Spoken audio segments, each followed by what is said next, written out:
Peapack And Gladstone. It is now 7:00 p.m. My name is Mark Orleano, Mayor of the Borough, and I'd like to please call this meeting to order. Nancy, would you read the sunshine notice, please? Pursuant to the Open Public Meetings Act, adequate notice of the 2025 meeting dates was published in the Courier News and Bernardsville News on December 26, 2024, and posted at the Municipal Complex in the Borough Library. Action may be taken. Before we do Pledge of Allegiance, I hear people outside, and I'm wondering if they don't know to come in here. I opened that door and I Oh, put it the is white open?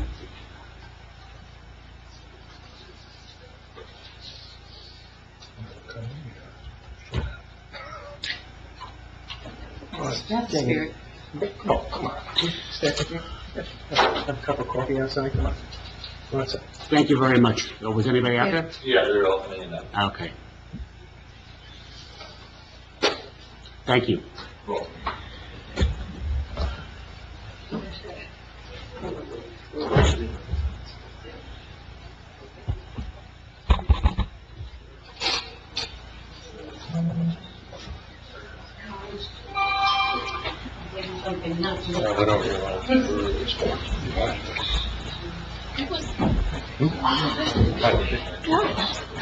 For those of you who just joined us, we've already called our meeting to order. We've read the sunshine notice. I would ask you to please silence your cell phones out of respect for the meeting and join us in a Pledge of Allegiance. Come on, please stand. I pledge Allegiance to the flag of the United States of America and to the republic for which it stands, one nation, under God, indivisible, with liberty and justice for all. Thank you very much. Nancy, roll call, please. Councilwoman Murphy? Here. Councilman Cortello? Here. Councilwoman Sueda? Here. Council President Sweeney? Here. Councilwoman Weibel? Here. Mayor Corleano? Here. We're going to start with public comments on non-agenda items. If anyone is here tonight to address the council on an item that is not on our agenda, please approach the microphone, 3 minutes per person. Seeing no one, I will close public comments on non-agenda. We'll go right on to old business. Jamie, do you have an update for us with tennis courts? Not really. Basically, we're still waiting to organize a bid. We're waiting on a bid from the Classic Turf, which the company that I've spoken about the last few meetings. So besides just waiting, Okay. no other updates. All right, very good. John, the discussion on off-duty assignments for police officers? Yep. Ordinance?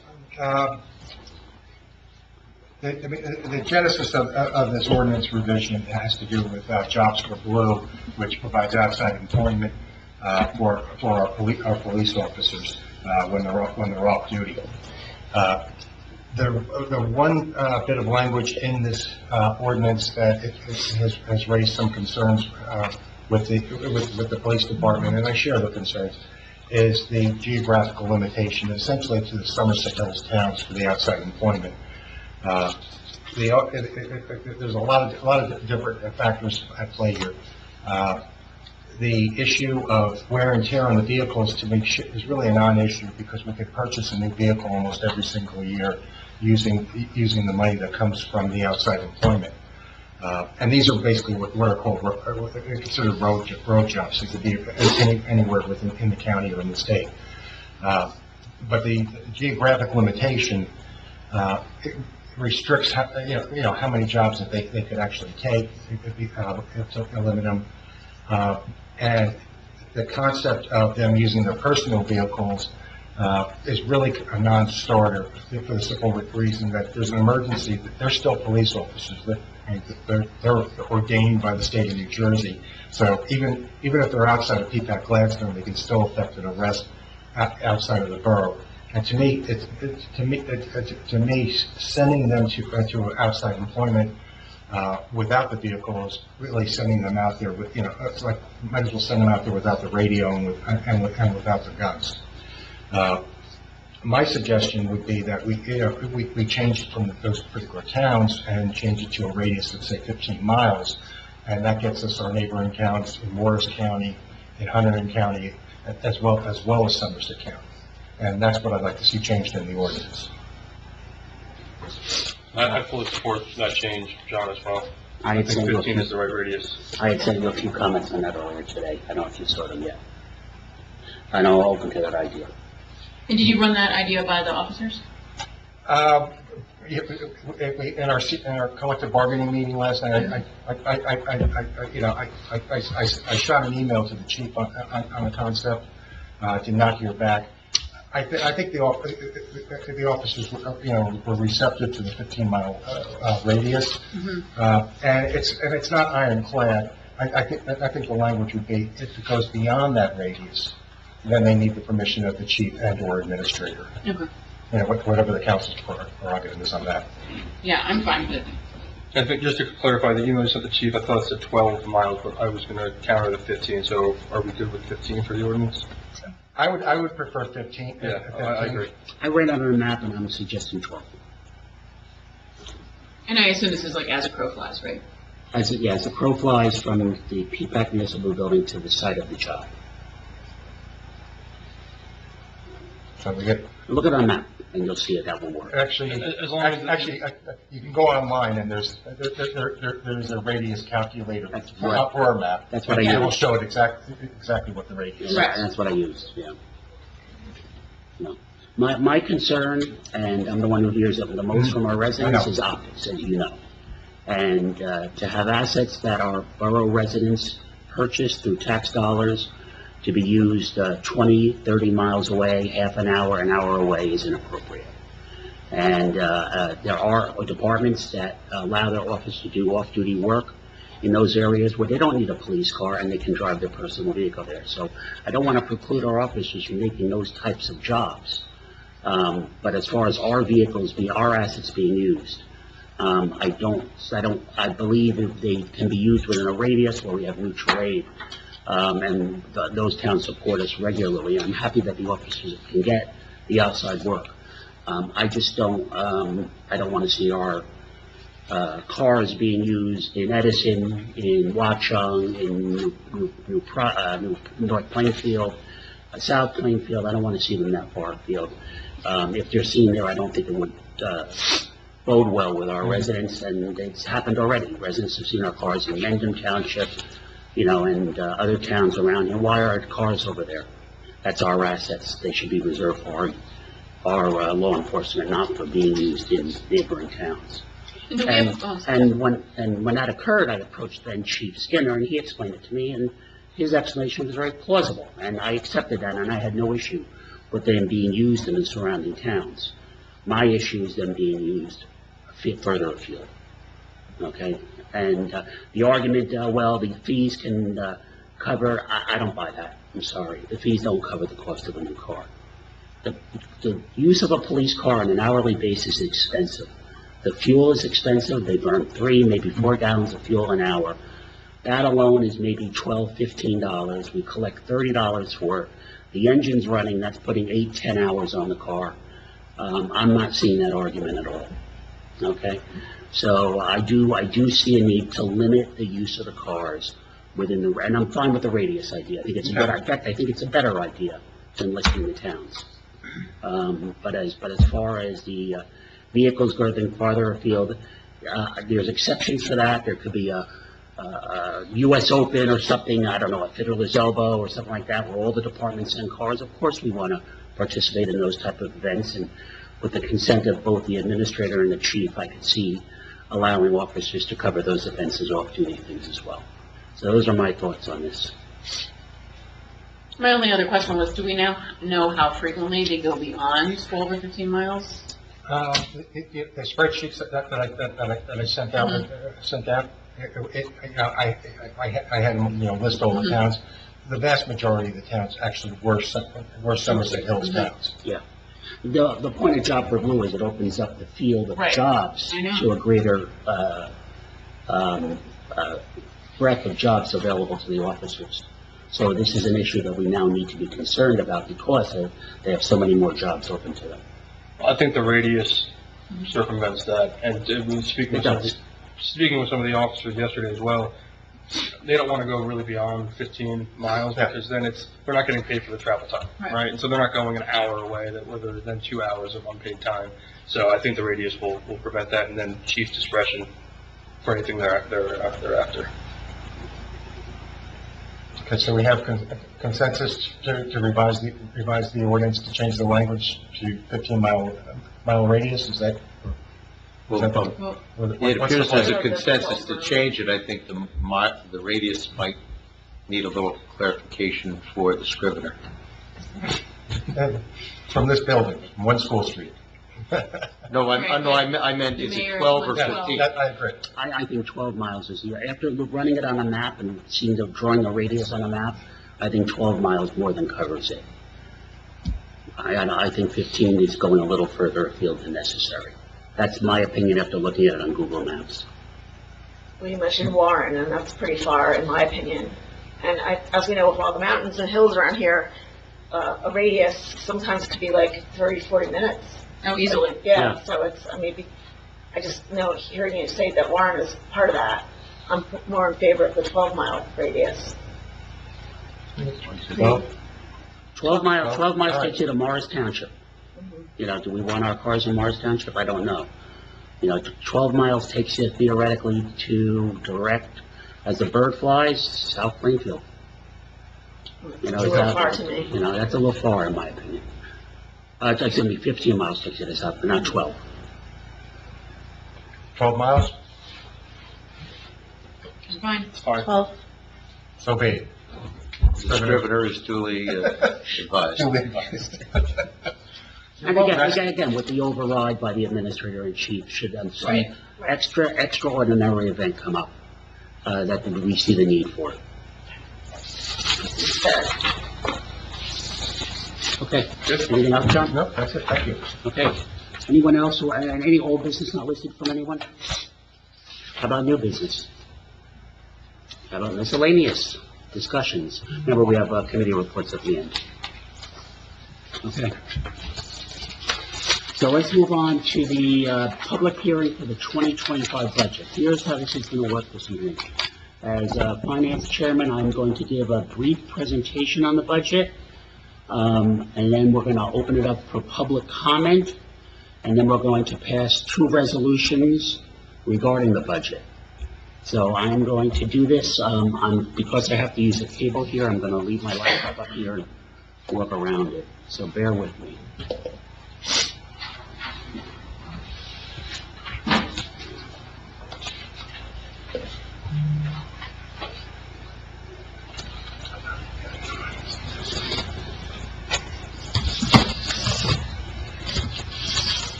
Just by show of hands, I don't know how many people in the audience, not that it matters, are lower residents.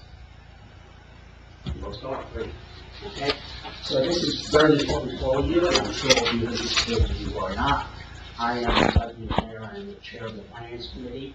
And my second on the Finance Committee is Eric Cartello.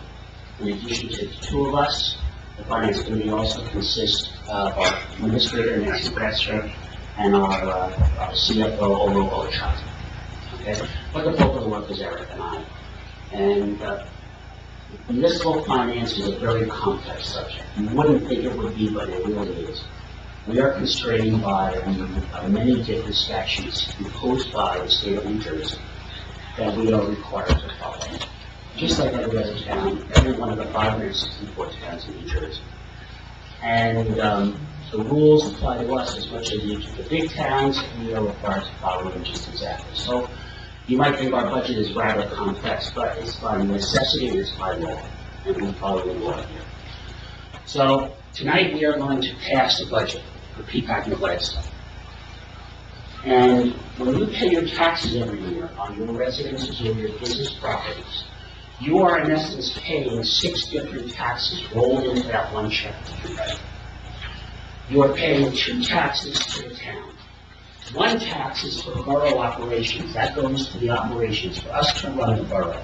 It includes everything from maintaining borough roads, to the police, to law enforcement, public safety, maintaining our parks, our buildings, and all, trash collection, all the other services. I'll get into those a little bit more later. In addition to that, we assess an open space tax, which goes into a trust fund that we use for open space and recreational purposes. In In addition, we are a fiduciary collecting taxes for other entities. The biggest one of them all is the school district. So in addition to that big check you write every quarter, which you're about to write on me first, so am I, we are paying taxes to the school district. The school district, in so many words, simple as the terms, is really like its own miniature government. They pass their own budget, they levy taxes, we collect it on their behalf. And we are required to collect it and pay it to them no matter what happens. We are also a fiduciary for another entity, the county, which has a number of different components. They have the operations of the county, which includes county roads and other county services. The county library system, which they maintain a branch in town.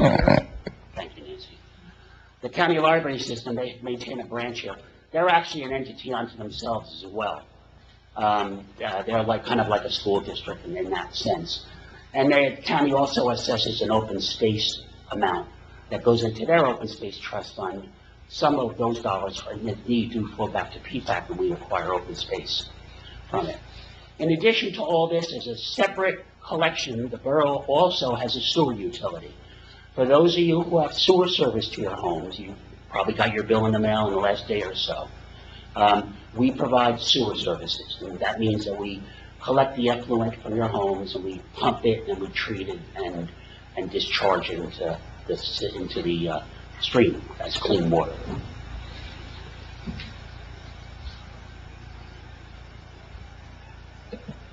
For 2025, 32.5%, I'm going to round numbers for this whole thing, 32.5% of what we collect from you in taxes, in real estate taxes, goes to the borough.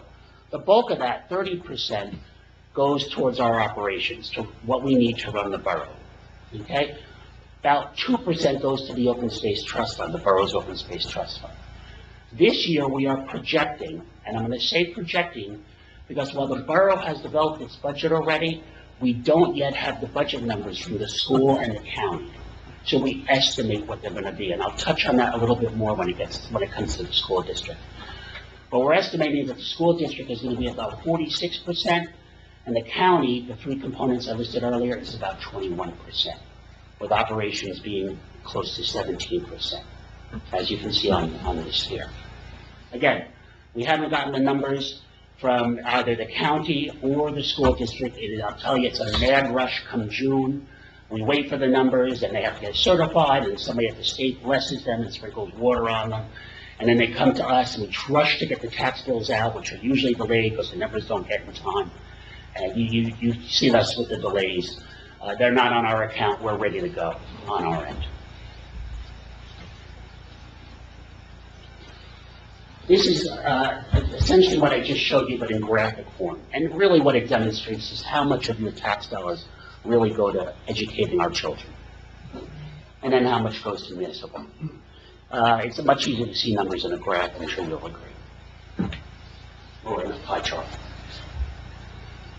So, for 2025, how do these percentages relate to dollars? Well, we are projecting, or we are actually going to levy $4.7 million in taxes to operate the town. That's the first number you see there. We're going to levy $284,000 to go into the borough's Open Space and Recreation Trust Fund. We're going to levy just over estimated $7 million for the school district. Now, I have to tell you, I got the Bernardsville News last week, and I read an article about the school board budget. And when we project what the school tax is going to be, we base it on the cap, what they're allowed, the state allows them to raise it by. But I read an article in the paper that the school district is anticipating a substantially higher. They're using an exception rule to assess more. So I think that number is going to come in a few points higher than that, for the school district at least. And then as far as the county goes, $2.5 million, again, rough numbers, for their operations. And then the library is about $360,000, and then another $280,000 to their open space trust fund. For a total tax levy for Peapack and Gladstone, again, this is what we will be levying in taxes amongst all of our properties in town, of $15.2 million. That works out to a tax rate of 1.06. So if you want to know what your taxes are going to be for 2025, 2026. You can go home, get that little postcard that you got mailed back in March, take your total assessment, divide it by 100, and multiply it by 1.06. 1.608 estimated, and that's about what you're going to pay this year. And I'll talk about how that's going to work out for you very shortly. So here's an interesting chart, and I'm sorry you can't read it because they cut and pasted this. But this really shows, and again, the TV's cutting some of it off, how our properties in town assessed last year. Now, for those of you not familiar, assessed, we have an assessor. It's a statutory position in the town, something we are required to have on staff. And what this man does, his sole job, is to value the properties in town. Every single property in town, he puts a value on. Every one of your homes are revalued technically every year and re-inspected at least once every 4 years. That's his job. And he uses formulas, information to come up with an assessment. In 2023, this is this number right here, every single property in the borough of Peapack and Gladstone, its value added together, meaning the value of the land, the value of the building, or the improvements, was $823 million. This year, the assessor came up with an assessment of $948 million. That's what all the properties are assessed at in town. Now you may say, wow, properties went up over $100 million in the last year in value. Well, that's true. All of your homes did indeed go up in value, at least according to our assessor. But there is something built in there, and I just happen to know it. And that is, we did have one major property come online in the last year, and that is the hotel at the Hanover. So that's a big part of the assessment increase. But that's only part of it. All of your homes, if you look at that postcard I talked about earlier, you'll see that your home assessment value went up from last year to this year, as did everybody's, most likely everybody's. New houses were built, houses were renovated, all this adds value to the town. New things were built and such that occurred. So, I noticed under these numbers that the residential number went up by 1, the vacant land went down by 1. So obviously somebody took a vacant residential property in town and they built a house on it. That was kind of obvious. These two numbers, these are that's farm houses assessed and farm property, and then there's commercial. Okay. So if you take the total assessments and divide it into how much we have to raise, that's how you get the tax rate. In fact, our tax rate is dropping this year quite substantially. Why? Because the total assessed value of all the properties in town went up so much. So in effect, what's happening, even though we're going to get to appropriations shortly, what's in effect happening is the hotel, believe it or not, is taking the burden of some of the tax liability that we all have, the liability of taxes from all of us homeowners. Okay? You won't feel it too much, and I'll get to that in a second, but that's the way it is. So, just to show you, this is an average home. In 2024, the municipal tax paid on the average home in Peapack Gladstone was $4,700, rounded. This year, it's just over $4,700. The bottom line is for Peapack and Gladstone on its own, remember I broke out the 6 different taxes, the taxes for what we're assessing really didn't go up that much. Okay? Everything else went up a lot, because when you look at the total tax paid, last year the average residential property paid $14,900 average. This year we're projecting it to be $15,400, and if the school goes up, it's going to be even more than that. Just comparing it to New Jersey, we're projecting a tax rate this year of 1.608. I'd be a little bit more if the school comes in higher like I'm expecting. Last year, Somerset County's average tax rate was $2.02. And last year, so Peapack typically runs a tax rate less than most of the county, believe it or not. We run pretty tight, we try to run pretty tight here. These people do a fine job When I say these people, I'm not just talking about these people up here, I'm talking about all of our department heads and employees who really watch our dollars. Your dollars, not our dollars. When I say our dollars, I mean all of our dollars. But you'll see that despite all this, our taxes in Peapack Gladstone typically are higher than most of the average Somerset County. For example, last year in Somerset County, the average tax bill was $11,400. And what does that mean? That means that houses basically are assessed higher in Peapack Gladstone. They're more valuable than the average house in Somerset County overall. And in New Jersey last year, the average tax bill just broke $10,000 over the whole state, and that includes South Jersey. So, while our homes are valued well in Peapack Gladstone, New Jersey is not an inexpensive place to live. We all know that already. A little levity in the middle of my presentation. This is the city council, from the city council, if you have a permit to sleep here. And I really refer to the people who are standing behind, who are seated behind me. These are the people who really have the difficult task of making sure we keep things in line here, and we do our best for our residents, while at the same time, most importantly, taking care of our employees as best we possibly can, keeping up with things and maintaining our infrastructure and equipment, very difficult. We are a small town. We can't spread our expenses over 17 or 24,000 people, like, say, a Bernards Township can or a Bedminster can.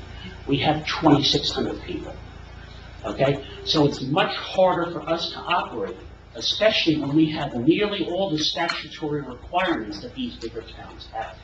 And that is a big challenge for us. It's going to get worse as the years go by. And I probably won't be here then when that happens, but it's going to get harder. Because every year it gets more expensive to run this place. Okay, and we try. We do shared services, we watch our numbers, and we do our best to manage our dollars. But small towns are expensive to operate relative to larger towns. Simply, you can spread the expenses over many more people. So, the municipal budget, let's talk about that. We have revenues coming in, and we have expenses that we project going out. This is a budget, keep in mind. Very simply, we come up with revenues that we apply towards our expenses. Now, you can't see this, I'm sorry, very well, but we are budgeting for this year, 2025, $8.3 million in expenses, what we call appropriations to run this town. That's an unusually high number. There's an exception this year, which I'll explain later why that is. Now, remember earlier I said we're only going to levy $4.6 million? Remember I said that on the municipal? The reason is because we collect income from many others. We have other sources of income that we apply to that $8 million that we're projecting that we may need to spend. And I'm not going to read this whole list out. You can see it. We collect the ABC fees, or liquor licenses. We collect fees and permits. We collect municipal court fees, tickets, okay? Interest on money we have sitting in the bank. Other revenues, such as when we file for a building permit, grant money. Miscellaneous revenues. This year we had a big miscellaneous revenue. We sold a piece of property. Okay, we owned a residential lot on Willow, and we sold it for $320,000. So this number of miscellaneous, 375, that's usually a very small number. It's 40,000. This year it's 375 because we sold this property. And we needed that money this year, and I'll explain that as we move on. And then every year, we typically have extra money that we did not spend, which goes into something called fund balances, or fund accounting. It's a methodology of accounting. And we use some of that to operate the borough. This year, we're using our fund balance ran a little higher because we were very good at managing our budget in the last 2 years. So we typically take $1.7 or $1.75 million out of our fund balance to operate the borough. This year, we're taking $2.25 out to help fund our budget. Okay? So we're going to be subsidizing, so to speak, this $8.3 million by $3.6 million, and that's why we need to raise $4.7 million to operate the borough. which is very close to what we raised the taxation last year.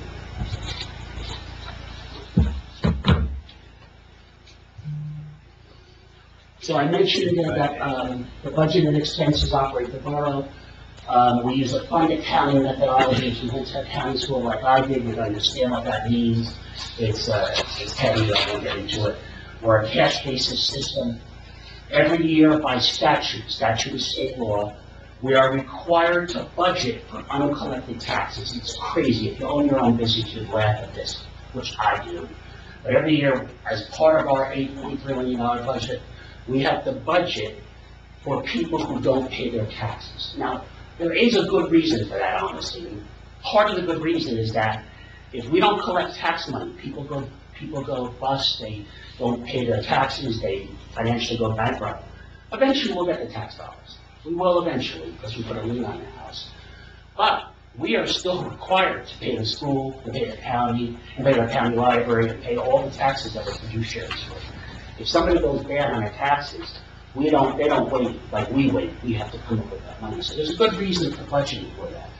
So the state has put a law into place many, many years ago that requires us to budget for RUT, R-U-T, or Reserve for Uncollected Taxes.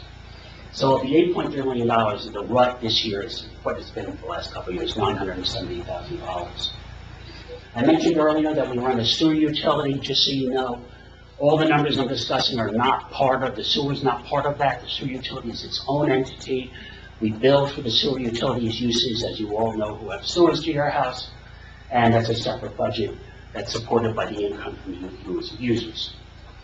Some of our expenses that we have in our budget go to funds. For example, we have a capital improvement fund. We budget, put into the capital improvement fund, and then pay for our capital items out of that fund.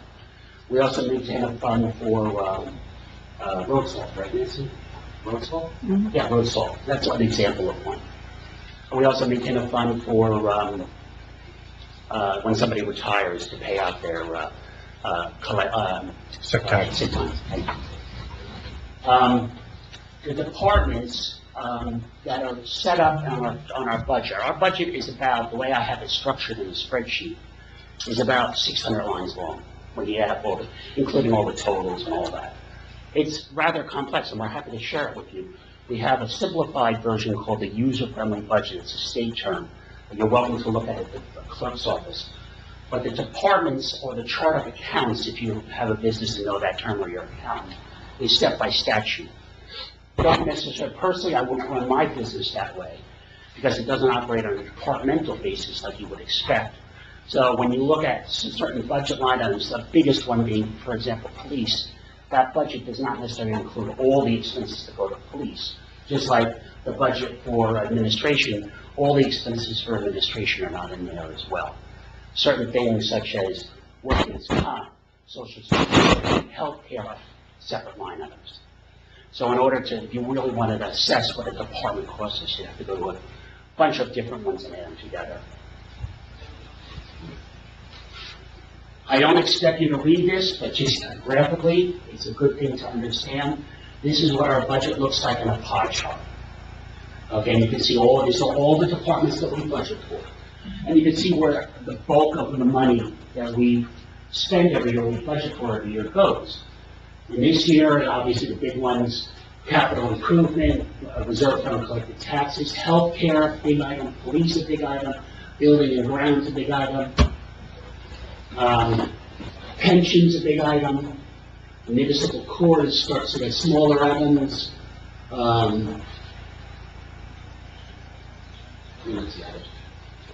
Fire, a little bit for first aid. Waste collection, picking up trash, streets, and roads. Those are the big ones. And fire is really, really big because we have volunteers. We're lucky. We're blessed. We have volunteers staffing our fire department. We pay for equipment.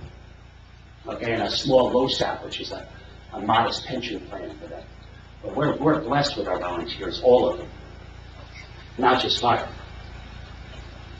This year is an unusual year for capital. Typically, we spend on capital improvements, average $500-600 a year, and we budget for that. This year, we're spending $1.2 million out of necessity. We are funding that by, as I told you earlier, we're taking extra out of fund balance, and we sold that piece of property. That's how we're funding the extra. What are we doing with $1.2 million? We're doing a phase 2 roof on this building. The building needs to be removed. We did one part last year, we're doing another part this year. We're replacing the windows on the front of the building, which are almost falling out. We are paying additional down payment on a fire truck that we have on order. It's $1 million fire truck. Okay, we paid $200,000 down roughly on it last year. We're paying an additional $600 on it this year, and we'll pay the balance on delivery. By paying in advance, we're saving $150,000 on its cost, which worked out in the merit. We are being mandated by the county to upgrade our emergency radios. Talk about unfunded mandates, well, this is the thing that it roils me, but it is what it is. Big credit to Brad Hagan, who's our DPW superintendent. He also happens to be our fire chief, volunteer fire chief. And he creatively came up with a way. Originally, the radios came in at $450,000, and it was outrageous. Motorola radios. Brad sourced another acceptable radio, approved brand of radio. The price came in at $120,000 less, $110,000 less. Around there. Okay, and we're able to, and he creatively figured out a way to do it with our existing equipment to spread the cost over 2 years. So we're going to spend $160 to upgrade the radios this year, and about another $160 next year. And then net, we're spending much less this year net on road resurfacing than we typically do. Every year we spend about $2.25 on road resurfacing. This year we're budgeting $100. However, when they put gas and water lines in one of our main roads, Brad was able to negotiate, and Nancy and Brad were able to negotiate the water and the gas company giving us money to repave the road, which we put into escrow. And Brad creatively planning to use that money in a different way to get a little bit more for less. And therefore we'll have extra money to do the typical amount of road resurfacing work that we would normally do. That said, we are still spending about double in capital than we would typically spend or be able to afford in a typical year. Out of our open space and recreation trust fund, we are budgeting an additional $100,000 for the tennis court replacement, which Jamie spoke about briefly earlier. We're budgeting $19,000 for improvements to the gym and lighting in the gym. And we are budgeting $300,000, this is a trust fund, separate tax. We're budgeting $300,000 for architecturals and construction costs to, the house that's empty by the park. We're going to be converting that to some other use. And we don't know, the architect's working on it now, and that will become a recreational facility of some sort. Okay? So, a total out of open space and recreation trust, $419,000. That does not affect at all our open space acquisitions that we're currently working on. One's right now in the works. We maintain vigorously a pay-as-you-go policy here. Ever since I became finance chair, I am adverse to taking on debt. We have not taken on debt, at least since I've been chair, and my predecessor has been chair, although he did refinance. And we are projecting them to be, for the borough, to be debt-free by 2021. We have bonds that are old, 20-year-old bonds that are still being paid off. For the sewer utility, I mentioned it's a separate budget, it's funded by fees. We're expecting this year, you got a raise on sewer, we had to do it. For those of you that sewer bills, we had to raise the sewer rates this year. We haven't raised sewer rates in 5 years. Before the 5 years, we reduced them twice. And honestly, we probably should have raised them 2 years ago. Okay? But we had to raise them this year. We're projecting 1.29 in expenses to run the sewer. Of the 1.29, you should know that about $600,000 of that just goes to the treatment facility, which is a third party, to treat the water and clean it and put it back into the river. And I mentioned this thing, and then this year, we have some capital expenditures which the council is looking to approve. We share a facility with Bar Hills and Bedminster that we collectively call the STAB. You sometimes humorously call the STAB, Sewer Transmission Advisory Board. Okay?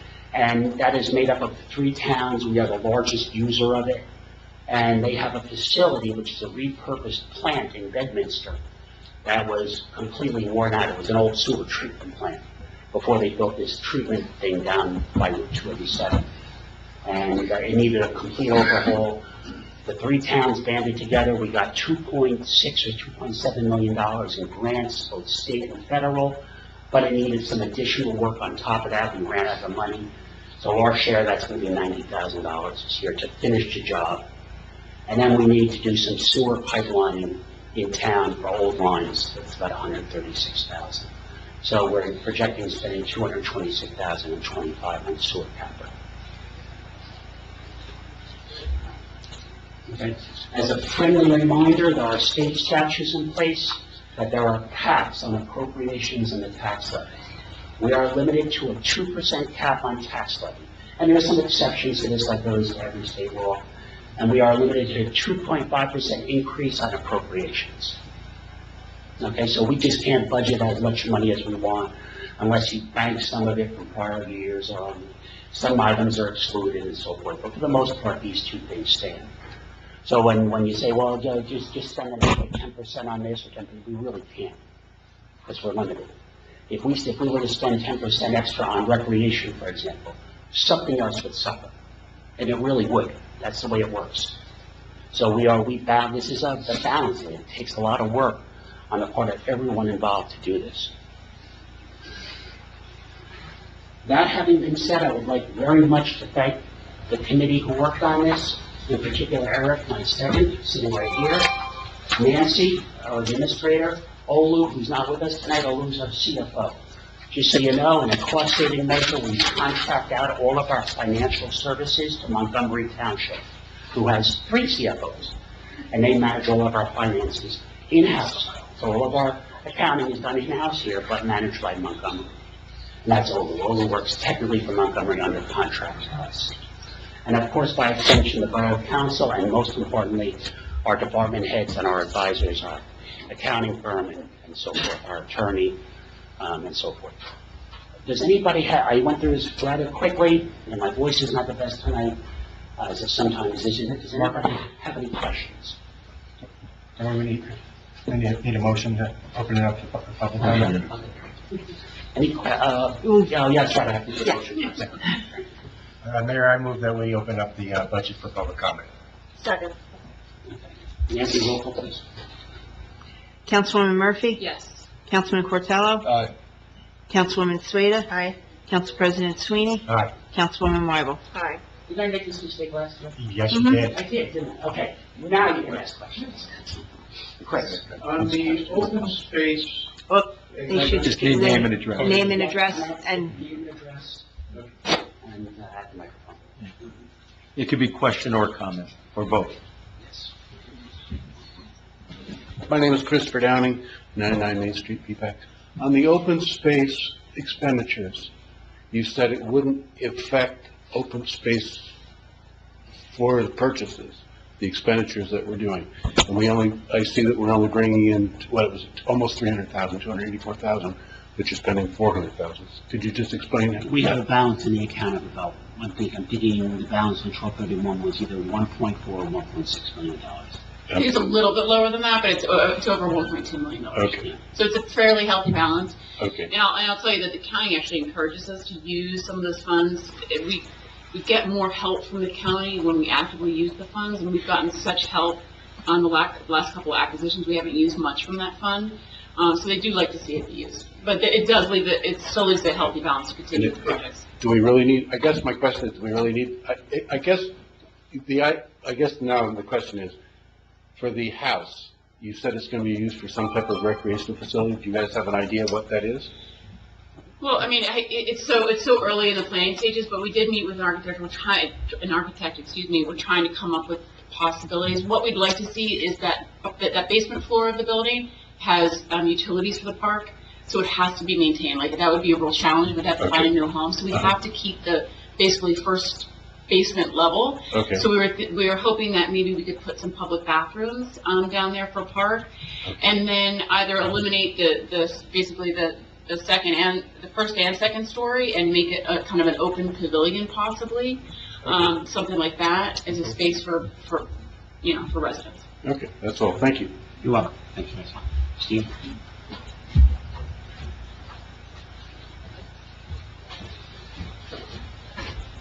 Steve Kinsey, 8 Mosley Road. I'm actually asking a similar question about open space.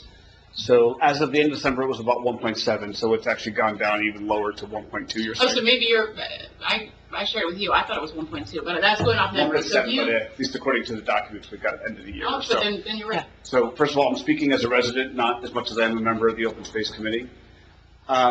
With about $400,000 coming out of open space, you're looking at about a 2-to-1 burn rate versus the income coming in. And as much as that may not impact current acquisitions on the books, at least in my understanding, my experience over the last few years, you do need a higher available funds to manage the immediate funds necessary to acquire properties. But then there has been about a 4-for-1 reimbursement rate from other funds that have been able to come back to us, right? So I think it's about 20 to 30% That would be on net. farmland preservation, not on fee acquisitions. We've been very fortunate. It would be The 50%. last three acquisitions we made were fully funded from outside dollars. Okay, So, All but one. We had to pay 10% on one. so 10, but so the- 10 to 20, 30%, but you're well leveraged, but those are not subsidies or grants that are available on day one. There's a higher outlay, is my recollection, from town funds that are needed to initiate the acquisition. No. that's not true. The only costs that come out in those initial SADC movements are for appraisals and things like that, and those are, $3,000 to $5,000. So really small amounts. Okay, Yeah. okay. So the essence of my We don't question lay out money to buy the property, then get reimbursed in those cases. okay, is, as much as I recognize open space funds are more than just open space acquisition and preservation, they're also for recreation use. And that was confirmed in the referendum that was Right. 9, 10, 11 years, whatever it happens to be. What is the council's perspective on what that gray area, like how is that line defined? So paying for renovations to a gym, buying lights versus on one extreme end, potentially, versus acquisition, especially knowing that we're potentially looking at another high outlay if we were to start spending money on the trails in the next 1 year, which is another potentially $200,000, $300,000, $400,000. Just wanted to know what's the perspective As far on as trails go, we've already set aside $40,000 over the last 5 or 6 years. So we have almost $200,000 set aside for trails already. Okay. Okay, so that's been allocated already, and that's outside of the number.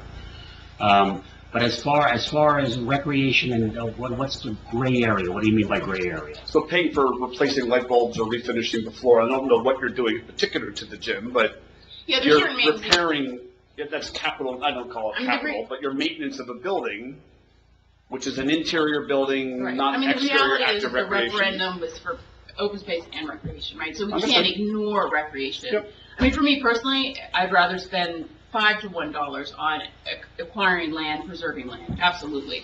But it's a healthy fund. It grows $300,000 a year. We've been incredibly lucky to spend so little of it.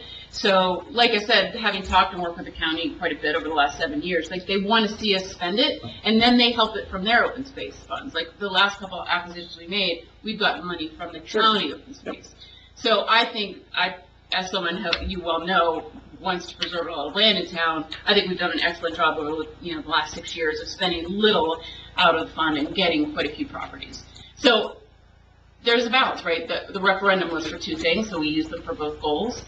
Because, we can't let the gym just go into disrepair its use, right? So is that consistent, am I allowed to ask, is that consistent with other members of the council, or are you speaking on behalf of the council, or just speaking Well, about? my preference of open space, that's my, but I mean. The way Jamie states it would be my thinking as well. The referendum is for open space and recreation. So if you want to take it literally, that's 50-50, right? You can look at it that way. We don't spend 50-50, okay? We spend as the need comes up, and we have reserves to do what we need to do.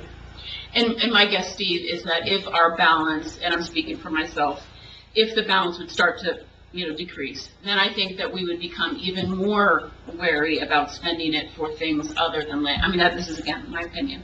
But with such a healthy fund, I think it's easier to say, we need to do something with that park house. It's dilapidated. We need to figure out a way to preserve the utilities for the park. That's going to come out of open space. So with a healthy fund, I think that's an easier conversation to have, personally. And considering the amount of money we have in the Open Space and Recreation Trust Fund, when we have a need for recreational items such as tennis courts, to not spend on rehabbing our tennis courts because something might come out in the future, some property might become available in the future, might be considered irresponsible on the part of the council, especially when we have residents demanding the use of tennis courts. Okay, thank you. Thanks, Steve. Thank you. Anyone else? Okay, seeing no one, I'll thank you for indulging me to allow me to talk, and I appreciate your listening. Thank you so much. Good job, Mark. May I make a motion to close the public hearing? So moved. Nancy, roll call, please. Councilwoman Murphy? Yes. Councilman Cortello? Aye. Councilwoman Sueda? Aye. Council President Sweeney? Aye. Councilwoman Weibel? Aye. Okay, may I have a motion and a second for Resolution 72-25, authorizing the Borough of Peapack and Gladstone to conduct a self-examination of the 2025 budget. So moved. Second. Nancy, a roll call, please. Councilwoman Murphy? Yes. Councilman Cortello? Aye. Councilwoman Sueda? Aye. Council President Sweeney? Aye. Councilwoman Weibel? Aye. Okay. Resolution 73-25, to read the 2025 budget by title only. A motion and a second, please. So moved. Second. Nancy, a roll call, please. Councilwoman Murphy? Yes. Councilman Cortello? Aye. Councilwoman Sueda? Aye. Council President Sweeney? Aye. Councilwoman Weibel? Aye. Okay, the budget has passed. Congratulations, Council. Well done. Let's move on to minutes. If I may, I'll ask for a consent to approve both the minutes of March 25th and the executive session minutes of March 25th. So moved. Second. Discussion? Roll call vote, please. Councilwoman Murphy? Yes. Councilman Cortello? Aye. Councilwoman Sueda? Aye. Council President Sweeney? Aye. Councilwoman Weibel? Aye. Okay, now let's get on to ordinances. I'm going to tee this one up for a second. This is ordinance 1150-2025. I suspect it is the ordinance that quite a number of you hear about. And this is a change to the MUAH, and I'll read it in full in just a second. This is how this will go tonight. This is the second hearing. There's a public hearing tonight for this ordinance. We're going to have a roll call vote to open the public session on it, where you can get up and comment or ask a question about it. We will then close it, then we'll have a deliberation amongst the council, and then the council will take a vote. Okay? So, may I have, to be clear and for the record, this is ordinance 1150-2025. It is an ordinance to amend Chapter 13, Land Development Ordinance of the Revised General Ordinances of the Borough of Peapack and Gladstone, amending Article 11A for the MUAH Mixed-Use Affordable Housing Zone. And I will just make a note that there was a non-substantive change, as confirmed by our attorney, that was made to this since the first reading of this, and that is the phrase brewery was changed to microbrewery. Okay, that was one change that was made to it, which was determined to be non-substantive.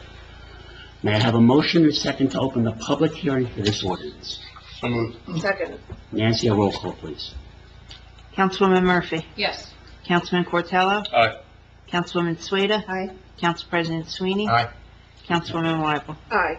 All right, thank you. If you wish to comment on this, I'd ask you to keep your comments short at the microphone. You do need to state your full name and your full address. Would anybody like to comment or ask a question about this ordinance? Please.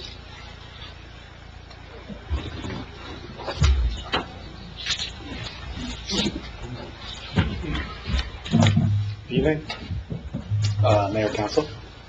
Actually, do you mind if I turn this so I could speak? Name and address after. Oh, Anthony Malolo, 185 Main Street, Gladstone.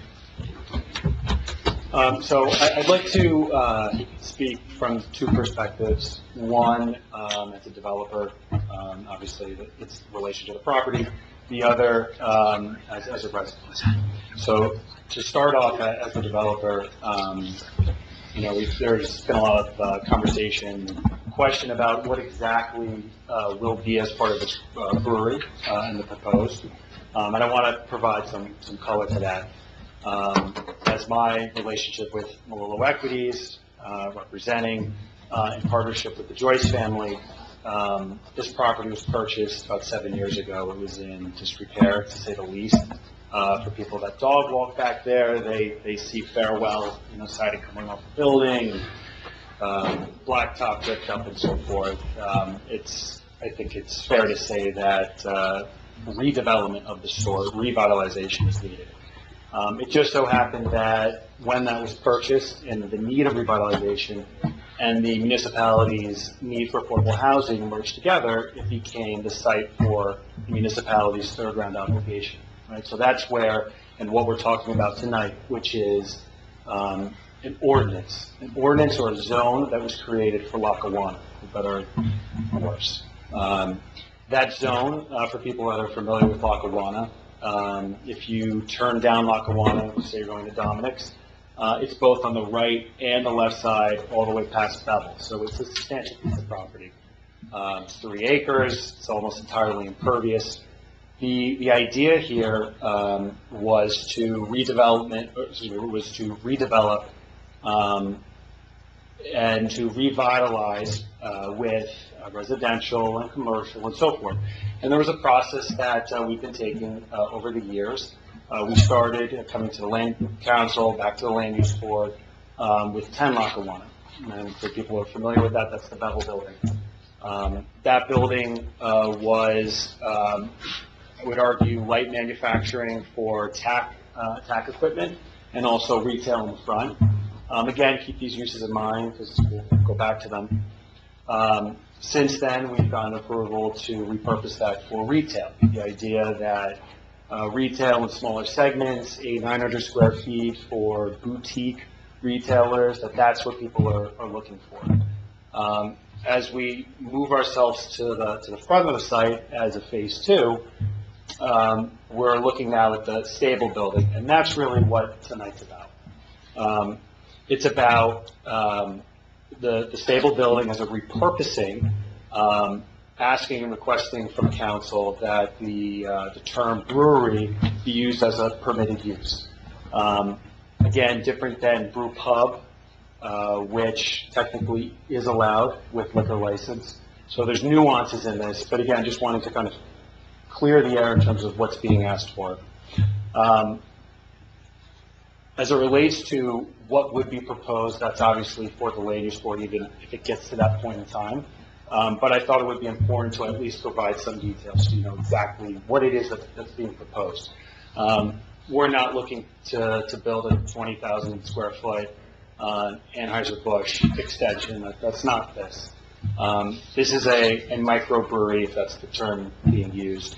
The building footprint is about 5,000 square feet. As you can imagine, with all manufacturing, a majority of the floor plan would be used towards manufacturing. So you can imagine that, it's not wall-to-wall of quote-unquote drinking, which is a substantial part of the brewery manufacturing process. You can imagine the fermentation, large fermentation tanks and all the equipment associated with that, the materials and whatnot. In terms of parking, for those that are familiar with the site, there is, give or take, 100 parking spaces on site. The parking spaces towards the backside, about 35 or so, are dedicated to 10 Lackawanna. However, as you can imagine, come 8 o'clock, 9 o'clock, peak hours, that's really where other uses are rolling off. So now you're getting an overlap in uses where you can maximize the number of parking spaces. Second. Hours of operation. I've heard some people say that this is going to go into the early morning. I think it's understood at Gladstone that it is a quieter town. The proposed here is to close at normal hours, no different than Zorro, or the market, so it's around like a 10 o'clock timeframe. And again, looking at exactly what it is that's being proposed, the idea and the term bar that's being used, this is something that is more along the lines of someone who's taking pride in craftsmanship. This is a place where people will gather and get together. It's not by chance that this particular breweries in general and this particular use, that there's actually designated areas for kids play. You wouldn't see that in a bar, right? You wouldn't be closing at 10 o'clock for a bar. So this is very unique, and that just needs to be clear as we're, discussing. And then finally, just as I could speak as a resident, I've lived on Main Street for about 10 years now. It's been a wonderful experience. I love it there. It's a wonderful town. The walkability, the charm, the energy, getting to see everyone, John, so forth. My perspective, looking back 10 years, I could only look to that as what I would like to see moving forward. I've always had a vision of being able to walk around in the downtown from where I live, so from 185 and so forth, having that ability to walk into town and have a bite to eat for breakfast and coffee and haircut, gym, having everything walkable. And that's something that, again, I would love to see, and I think that this particular project is taking steps in that direction. Looking to potentially some residents that have stated that this maybe isn't direction for the residents, that maybe the town is more of a quiet town. I would just want to refer back to. It wasn't anything you did. Thank you, sir. It usually is my fault, Steve. Usually my fault.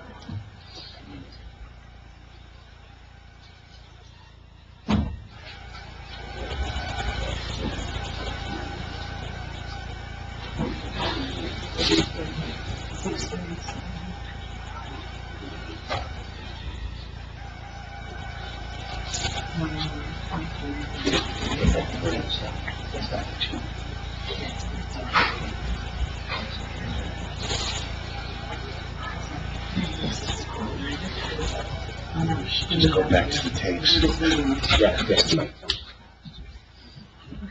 Sorry about that. Set to go. And you're welcome to start over if you'd like. You're set to go, you're welcome to start over. Third time the charm, right? Yes. Gil Christie, property owner in town, own a unit in the Gladstone house, right next door to the brewery.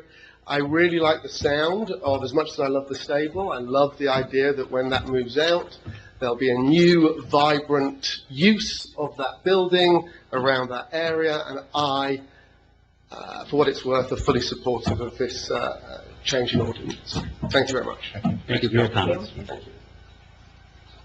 Next person, please.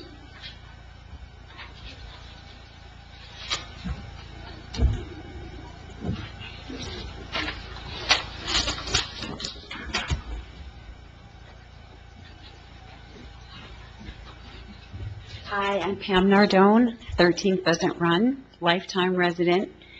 As much as I will miss Tom, as will my husband, I am so excited at the thought of having this microbrewery in town. I love the idea. I think with all the work that's being done behind that, I feel like, I'm a business owner in Burnersville, and I look at what Coco Lux is doing for Michelle at Urban Cottage, or Eric and his art. I just think that this would help to bring people in for the small business owners as well as the restaurants. Because where are they going to go now? They want to eat. So I just wanted to say I love the idea. I can't wait to walk down there with my friends and play some games or whatever. I fully support it, and I'm excited. Thank you, Ms. Thank you. Cardone. Next person, please.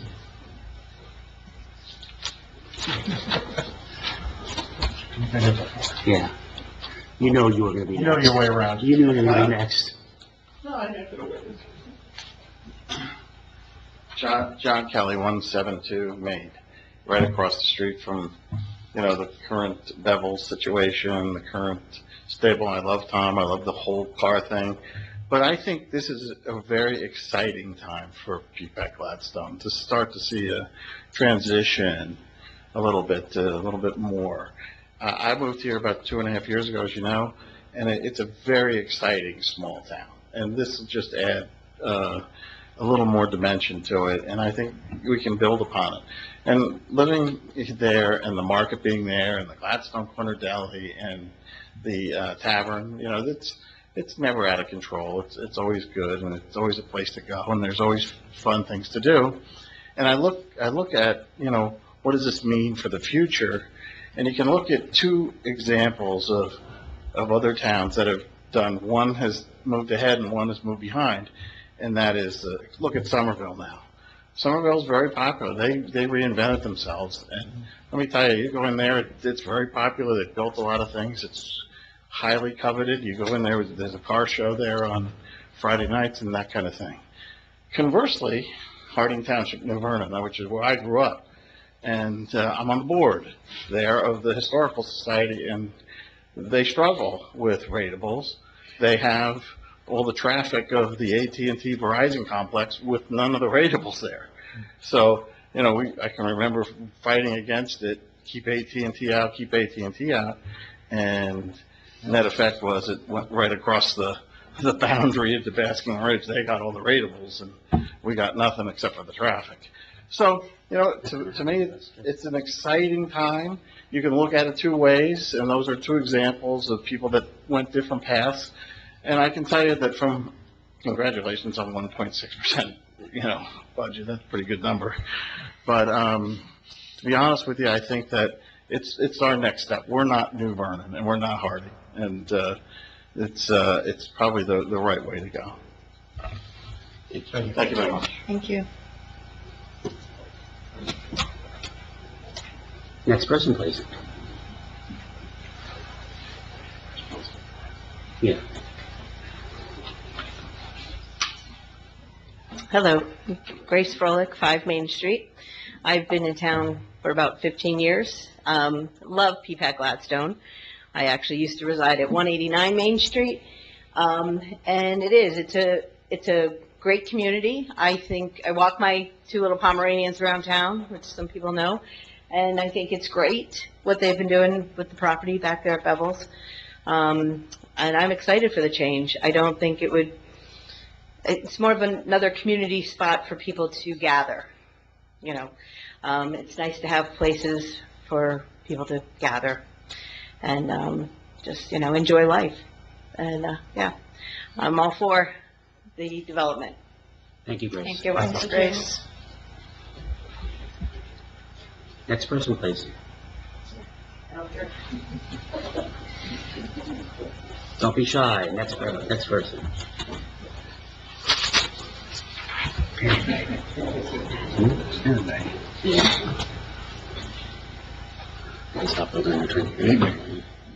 Brett Andrea, 94 Willow Avenue. So unlike many people who have spoken so far, I'm not in the heart of town. Actually, we're at the end of Willow. My wife and I have lived here for close to 15 years. We chose to raise our children in Peapack because it is a small town with a beautiful center. Frequently walk down or ride the bikes down Willow Avenue and go to Cocolux, spend a lot of time at Eric Kahn's gallery, and we love the center of town. And I think that an organization like this, a brewery, really does present a new opportunity, not only for increased tax revenue for the town, but also, as others have stated, a social gathering place, right? And I do very much, I don't know the plans, but I would hope that they're in keeping with the historic value of the town. And, you know, a microbrewery can also support local farmers, if they're sourcing their materials locally. And so all of that excites us, and very excited and in support of this ordinance. Thank you. Thank you. Next person, please.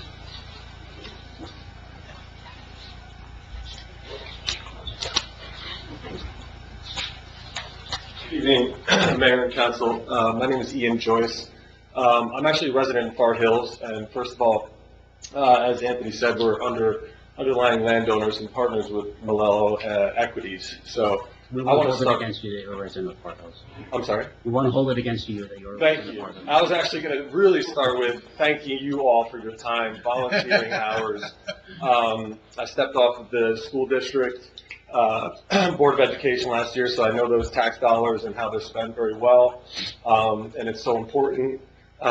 Excuse me, and I jumped onto the Far Hills Planning Board last year, so I do understand what you are tasked with, and it's not easy. But just to add a little bit of color, and I so appreciate, along with Anthony, everybody's support so far, and we've heard a lot of the concerns and feedback. But if I could give a little bit of historical context, I and my family decided to purchase Ferris Corporation, which is the owner of these properties, in 2017. And prior to that, Ferris Corp itself was founded in 1929. So you're looking at buildings that are between 60 and 100 years old. As you know, with capital improvements on all the properties and so on and so forth, 2017 onwards, and anybody who's walked down there, obviously we're looking at significant deferred maintenance, capital improvements, and much more than just Band-Aid items, right? We have crumbling retaining walls, and we also have township initiatives, right? So myself and my family, along with Malello Equities and their family and all of the support that they have, first of all, it was a no-brainer for us to partner with a family that is vested in town. We all know surrounding towns where landowners could go to the largest cookie-cutting developing agency, and they are a dime a dozen, and they could come into sites like this and really blow it up and put the town and council in tough positions and so on and so forth. We saw an alternative opportunity, and one that was presented to us, that we had a developer who is literally living invested in the area, growing a beautiful family in the area, and from what it sounds like, listens to everybody and all of the concerns of the area. And that's why we're excited to bring opportunities for young internships with our students in the district, to bring our farmers to get involved, and to really actually continue pre-existing use, which was, we mentioned Bevel's, which drew in out-of-town residents. Sublime was a bar that operated back there. Cafe Sapori also had parking requirements and different time of day and things like that. So we have navigated that in our relatively short time in operating, but we continue to, along with Anthony and his firm, to keep it the quaint, quiet town that we have, but also bring it into the next several decades, and one that we'll really all be proud of to live in and to socialize and gather here. So I just wanted to add that color. Again, I thank you all so much for your time and efforts, and thank you everybody for coming out tonight and your comments so far. So thank you for your thank comments. you again. Thanks, Ian.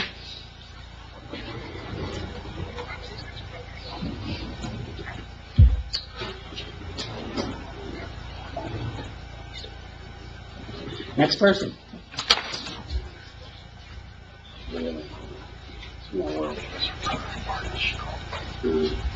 Hi, my name is Christopher Downing. As some of you know, I wrote a letter, 99 Main Street, Peapack. As some of you know, I wrote a letter actually opposing this, and I'd like to sort of voice some of those concerns that I don't think just the word microbrewery satisfies it. But I'm going to first start with the outdoor dining section of it, because under our ordinance for outdoor dining, a sidewalk right-of-way is permitted for outdoor dining. And I believe that the brewery, if it was permitted, would allow outdoor dining on that sidewalk.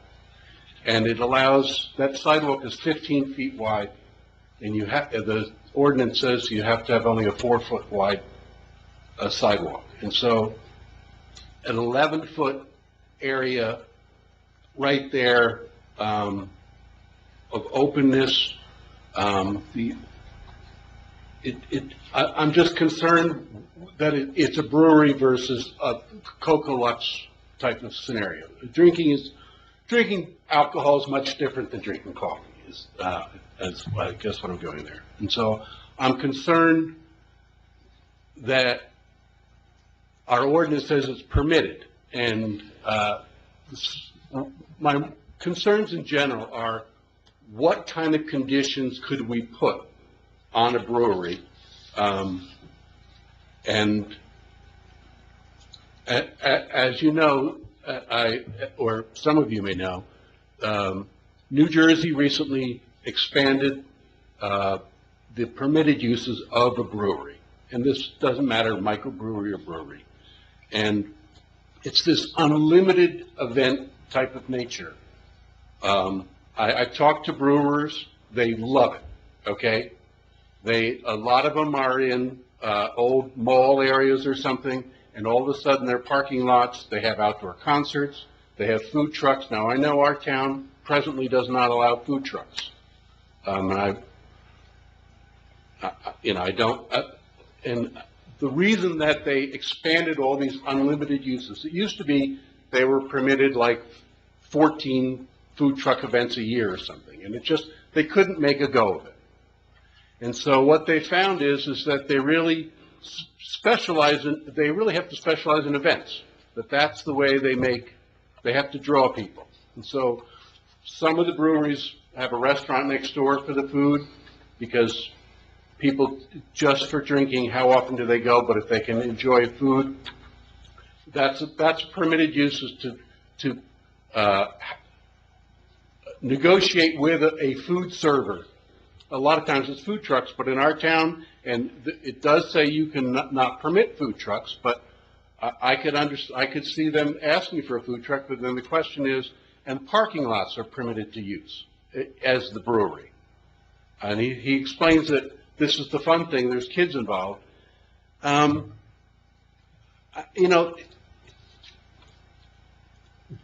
It's also going to be a residential area. If you read the ordinance, we're supposed to have a site plan for the whole entire Lackawanna, if we want to call it the Lackawanna development, that 2-acre, 3-acre, whatever land it is. We're supposed to see where the residential aspect of it is, where the office is going to be, where the parking is going to be. Would parking be taken up when they have to build?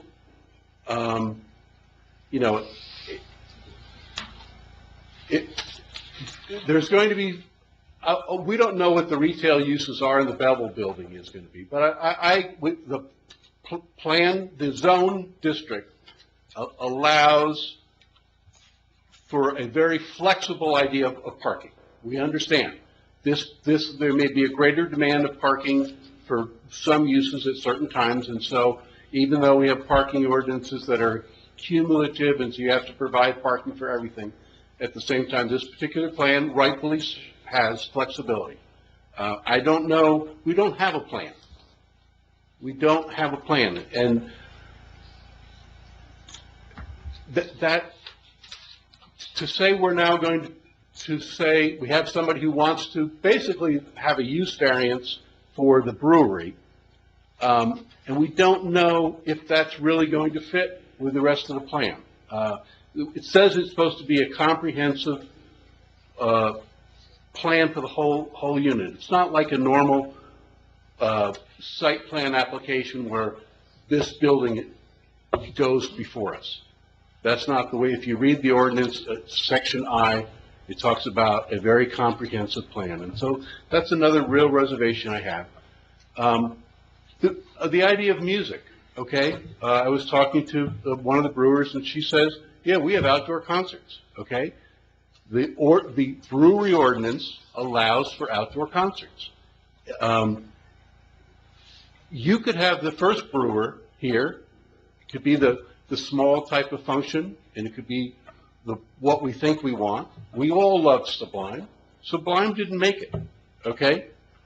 It was kind of a brew pub. I mean, they didn't brew it, but they brought in, they had great beers, and people went there because it was a fun beer place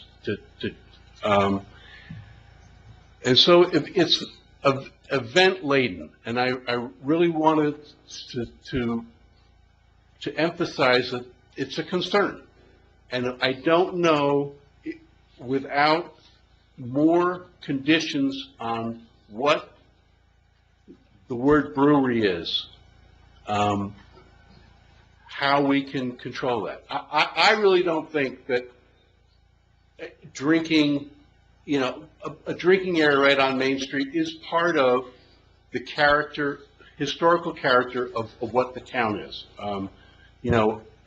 A zoning, an ordinance is supposed to fit in with our master plan. And as I talked about, the goal and objectives of our master plan, number 2 is to preserve the historic character of the town. And I, use Burnt Cider Mills as an example of, it's a great place. It's fun. I'm sure a lot of you drove by there or went there the other day when it was summer-type temperatures. There was over 200 cars parked everywhere, okay? They park wherever they want to park. I have concerns about parking, I have concerns about safety with that. So noise and safety, those are 2 other concerns with the thing. I understand. I like beer, okay? I mean, I like the idea, okay? I'm concerned on how we can make sure it truly fits in with Peapack Gladstone. I understand the developer, he's got a tenant, he's got a potential tenant who wants to develop that property, and I am for that. But that person is going to try to make their business profitable, okay? When I talked to this, one of the breweries, the manager says, we have concerts. We charge $25, $50 per concert. It's not just a place where people go and have a beer. That's not what the legislation has done. And so one of my suggestions is the redevelopment ordinance allows for the Borough Council to give its amendment powers to the Land Use Board. The Land Use Board has to already hear a site plan. And so it's more or less saying, instead of saying yes to a brewery, just the word brewery or microbrewery, is give the Land Use Board the power to hear a proposed amendment, and that would be this permissible use of a brewery, microbrewery, and see if we can put in conditions that would do it. If it's just a permissible use, there are very few conditions compared to what the law presently allows a brewery to have. I'm a member of the Land Use Board, as some people know. We had 1 day to get this ordinance to review it. Our attorney had no idea on how much regulation we could or could not do compared to the new state brewery law. And Chris, I'm going to stop you. I was there. he said he did not know if it was home rule or state rule. That's what he said. Well, that's my interpretation of what he said, okay? And then I'm going to say, and more importantly, the planner wasn't there. And it was Chris, you know that came to you as a consistency review, not a use variance. It consistency review, and I'm going to say, is it consistent? And this is the question is, this is a totally different zoning district than any zone in our town. That's because you need a site plan for the whole zone. It's, okay? You do understand that this applicant's gonna have to come before the land use board for a site plan for this facility, right? I understand he has to have a site plan application. Right. What I'm saying is, And at the time he comes for that, you had, the land use board has the ability to put conditions on it as the land use board sees fit. not at the same level. In some ways, what I'm going to say is, if it's not a permissible use as it is, okay? If they came before us to amend the plan, and they wanted a brewery, then we would be permitted to have reasonable conditions in a way that you can, if it's a permitted use. The ordinance specifically disallowed use variances in that zone in an attempt. That's by a state law. No, it's written into the ordinance. I'm sorry? It's written into the ordinance. Mr. Melillo cannot come to the land use board for a use variance for that zone. It's precluded. He cannot, because of the redevelopment law, it does not permit it. No, that's not the local redevelopment and housing law. That was the particular ordinance as it previously, Because when that as it ordinance- presently existed, but before the possible amendment by way of this. When that if this ordinance is was adopted. drafted, the council saw the need to control the uses in that zone. Right. And that's why it was precluded from allowing use variances in that zone. Well, It if you read, specifically says it in the ordinance. it wouldn't. That's why it came to council. And I'm going to tell you, it wouldn't matter, I may be wrong, but I believe, because of the redevelopment law, it couldn't come before, it has to be, the amendment process under the redevelopment law. This is a redevelopment zone. That's why I'm saying we didn't have a planner. And this is, to me, is why it's frustrating, okay, to just have a permissible use. It's not and there's a sorry. couple of. I'm sorry, it's not a redevelopment zone? There's a couple of factual and legal issues. Okay. I apologize for interrupting that, but Please do. my understanding is this was not designated an area in need of redevelopment by way of pursuant to the local redevelopment and housing law, did not go through that process. This was an ordinance. The ordinance, as I understand it, as it presently exists, because it has not yet been amended, if this amendment is adopted, it will have been amended, did not provide, as I understand it, for D1 use variance relief for a non-permitted use. So that therefore the applicant could not have come to the land use board, and it could not have exercised its jurisdiction as a zoning board of adjustment to address and potentially grant such D1 use variance relief. So those are the facts as I understand them and as the ordinance presently exists. I don't know if you recall, we commissioned a report. We commissioned a report to see if the area qualified. And I understand that And it we did not. redeveloped it, and it did not. I understand, but my question is, did they have a payment in lieu of taxes program? No. They don't? No. Okay. And if I could clarify some other, I think, misunderstandings, just so the record's clear, this ordinance, not redevelopment plan, but this ordinance amendment was reviewed by the land use board. The land use board found this ordinance to be consistent with the master plan, as I think I know everybody up here knows, perhaps many or all do out there as well, but every land development ordinance has to be referred by the governing body after introduction to the land use board, operating as a planning board. We have a joint board, operates in both capacities, operating as a planning board, to review it for master plan consistency and to weigh in, and then it comes back to the governing body. The land use board found it to be consistent with the master plan, and my understanding is that was based on the advice of the planner and a resolution or referral back to the governing body expressed as such. Governing bodies can adopt land development ordinances even if the land use board, operating as planning board, finds the ordinance to be inconsistent with the master plan. But in this particular case, the land use board found it to be consistent with the master plan. So I'm not quite sure why one would raise the issue of whether or not it's consistent with the master plan when the planner already opined it as such and the land use board already found it as such. And I would just argue. But you may have disagreed I would with just the argue, balance of I would just argue the planner was not there, okay? And so it's hard to believe that the planner works for the land use board. We have the right to his advice and ask questions and he can explain things. I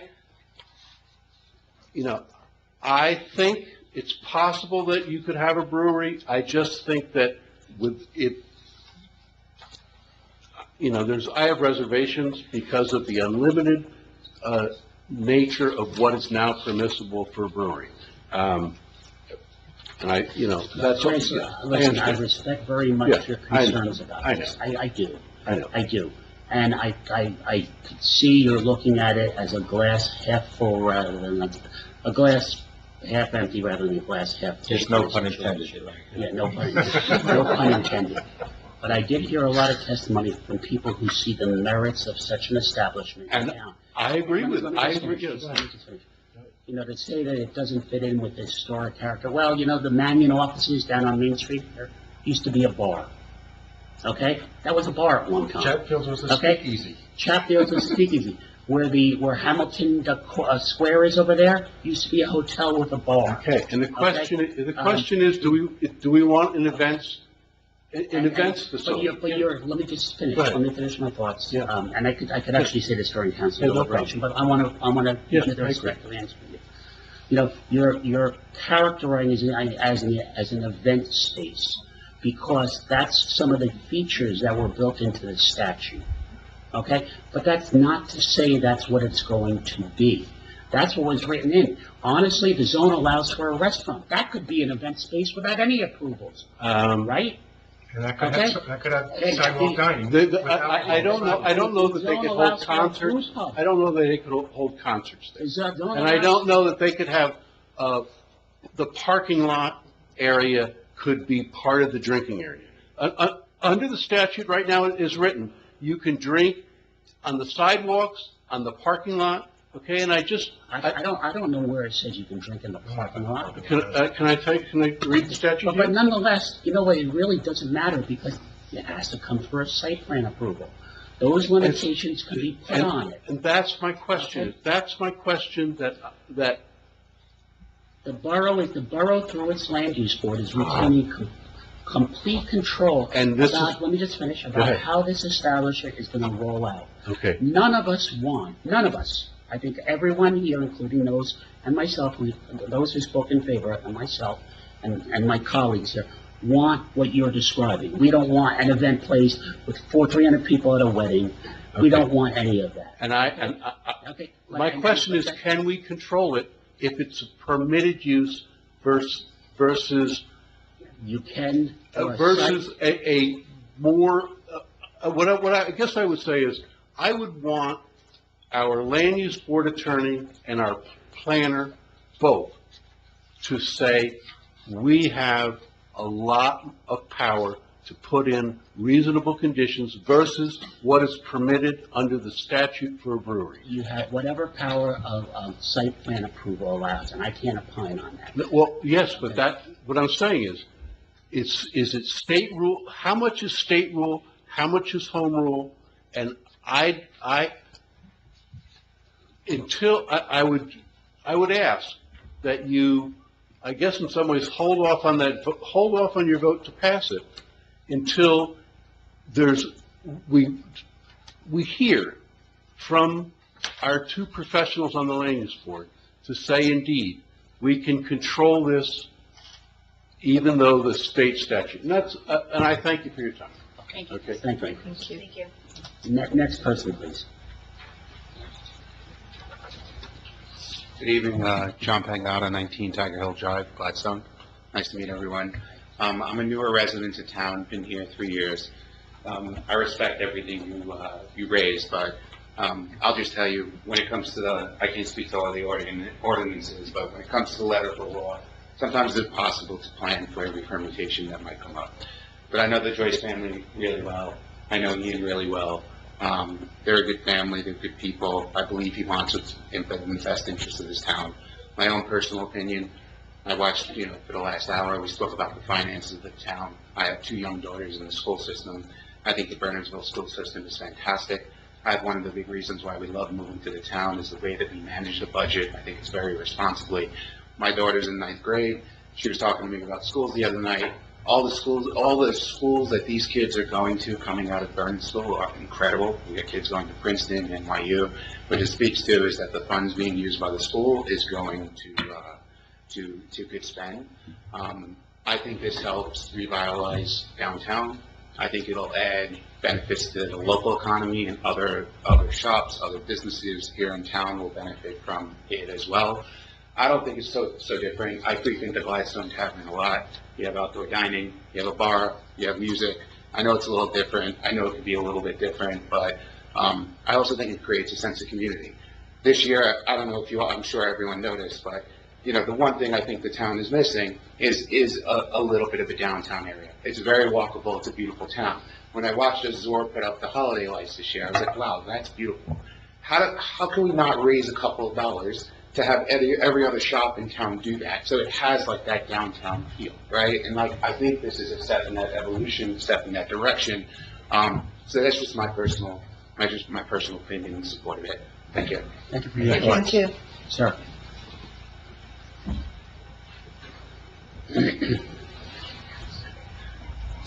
Thank you, Mr. Mayor and Council. David Skolnick, 193 Main Street. I've been in town for about 12 years. I just want to voice my support for the microbrewery. Microbreweries that I've had experience with have been very refined. They've been very quality. They are typically run by very detail-oriented people. And it's been a wonderful experience. It has not been, a place that you would picture spring break. And the second part of this was, brought up the music and the things like that. I actually play in a band that plays at a number of local breweries, and there are very tight confines. We have to stop strictly by a certain time based on where their location is, especially the residential ones, very strict with that. Many of them have decibel meters on the wall that we can't exceed, so the attention to detail from the microbrewery itself, it's just the nature of that business, I think, is to be well controlled. It's not, a wild type of setting, whatsoever. And I actually back up to the old Bevel building, and I see the development going on. And even from the backside, which nobody will ever see other than from my backyard, it's beautiful. I mean, the quality of the workmanship. So I'm sure that this will follow suit. I think it will be an asset to the town as far as a place to gather, a place to bring friends, and also as far as improving other traffic to retail businesses, coffee shops. In Highbridge, you have a microbrewery right across from one of the coffee shops in town. And I had mentioned something when I was getting a cup of coffee, and she said, business has been great. She says, this has been fabulous. It's brought people in. It's been great for all the businesses. There are numerous businesses opening up, and it's maintained that nice small town quality feel. So again, my support for this. Thank you very much. Thank you.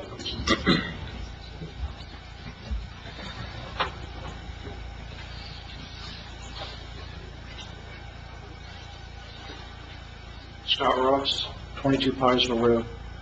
And so you may have read the Bernardsville News where they quoted me from my previous address. Just understand that the Bernardsville News totally butchered my words. So they left out some very important details. I moved here 37 years ago. I raised my family, quiet town. That's what we were looking for. And my son and his family still lives in town. Not with me, his own house, but he still lives in town. Anthony and his dad have done tremendous things in town. Everything they've touched looks great. I have no issues with that at all. But what we're talking about is an establishment that will operate at hours that don't typically businesses operate at in town. Most businesses, I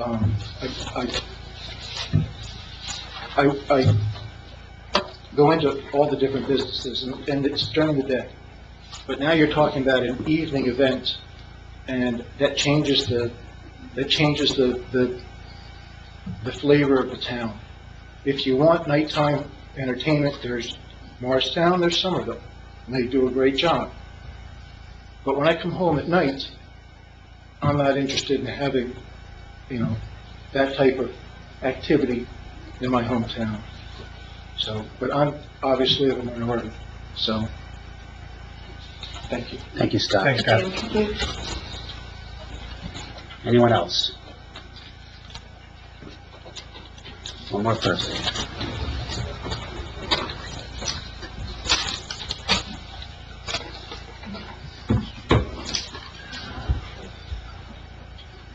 How we doing? My name is Tom Molesnik. I live on One Apgar Avenue. I've been a 34-year resident here in town. I'm in support of this.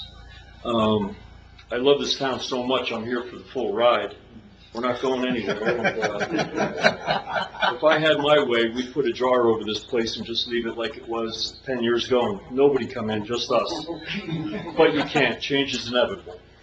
And it's good to have all these safeguards and talk about things like that and all, but I live right on the corner of Apgar, and the only lightning bug in the whole town after hours is the Gladstone Tavern, and they're closed on Mondays. The market closes around 10, so in the past, we could lay in bed and sing along with the band playing out on the patio, word for word, but then they cut that down and they changed it. So that said, really the only thing that's on in town is either the Delta gas station, the Gladstone Market, the liquor store, and the Gladstone Tavern. Those four businesses, the rest of the town is dead, dark. Drive around if you think I'm making it up. So that said, having a good place for people to go community-wise, sit, talk, these concerns about music and stuff like that, well, like you said, you can put, hopefully, I'm not versed like you guys are, but you can put stoppages in place to make sure that that doesn't happen. I'm just saying there's a happy medium. You can appease one, and you can also appease things that would be offensive to other people. Like, we don't have to be black or white. We could just all work together and have a place that we could go together. So that's my vote, that I'm so protective of our town, and just what we're doing here, granted, and again, everything these families have done has been done very well. I think their track record speaks for themselves. It's going to be done well. And as an owner of one of those things, you're not going to have people stumbling out there drunk. You're going to have trained bartenders. Their concern is as much as their bartenders to make sure no one's overserved. And if there's a parking issue, it's addressed early with the police department. So I'm just saying we can have this and still have avoidable situations. Thank you. Thank you, Tom. Thank you. Thank you, Tom. Anyone else? Anyone else? Okay. Mayor, I'm sorry, if I may, just one legal issue, since several residents raised it, I just want to have everybody have the benefit of knowing that NJAC 7:29, that's the New Jersey Administrative Code provision that governs noise. It's a state, that's a state issue, that preempts municipal. In fact, we have a municipal ordinance, all municipal ordinances must be consistent with NJAC 7:29. So noise is governed by the state. It requires nothing more than 50 dBAs at the property line in the evening, 65 during the daytime, evening being 10 p.m. to 7 a.m., 7 a.m. to 10 p.m. being daytime.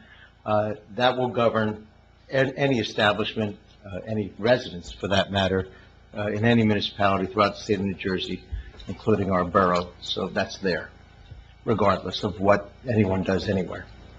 Sorry for taking up the time. No worries. Thank you. Thank you, Steve. Okay, I'm motioning second to close the public hearing for this ordinance. So moved.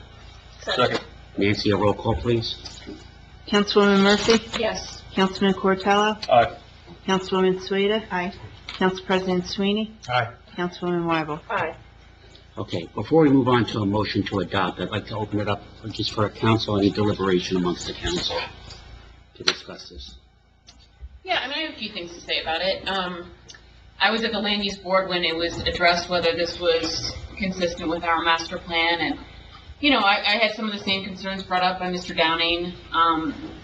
The concern was based upon the fact that several years ago, the state created an ordinance that, you know, gave pretty loose guidelines to what a brewery can do in town, the unlimited event purposes and so forth, and the idea of whether, you know, it's going to be state rule or it's going to be a home rule, as Mr. Downey put it. And I've been assured by multiple people, including the land use attorney and other members of the land use board and the borough council, that our ordinances would always kind of supersede any unlimited event purposes that is defined by the state statute. So the state statute might say you can have live music out in your parking lot or drink in the parking lot, but our ordinance would not allow that. And so you would have to get site plan, you know, use variance, and you can't get a use variance in this use area. So I guess I don't have as many concerns that the state ordinance is going to kind of trample over our ordinances and allow all these things that normally Peapack Gladstone would not allow to happen. So I feel pretty comfortable that we would not get caught in that. That being said, I mean, it's still, you know, I mean, it's a big property. It's 5,000 square feet. And even if everything is inside the brewery and you had a standing room musical event, it's a lot of parking. And so it does put pressure on the land use board to be very critical with site plans that come in front of them. Because I don't think, you know, that's not our role as borough council, right? We have to address this as an ordinance. And so, you know, I hate to put that type of burden on the land use board, but I think that's the reality of it, because I think that we have a safety net in place that our ordinance will protect us from some of those gross uses that, you know, would make us nervous.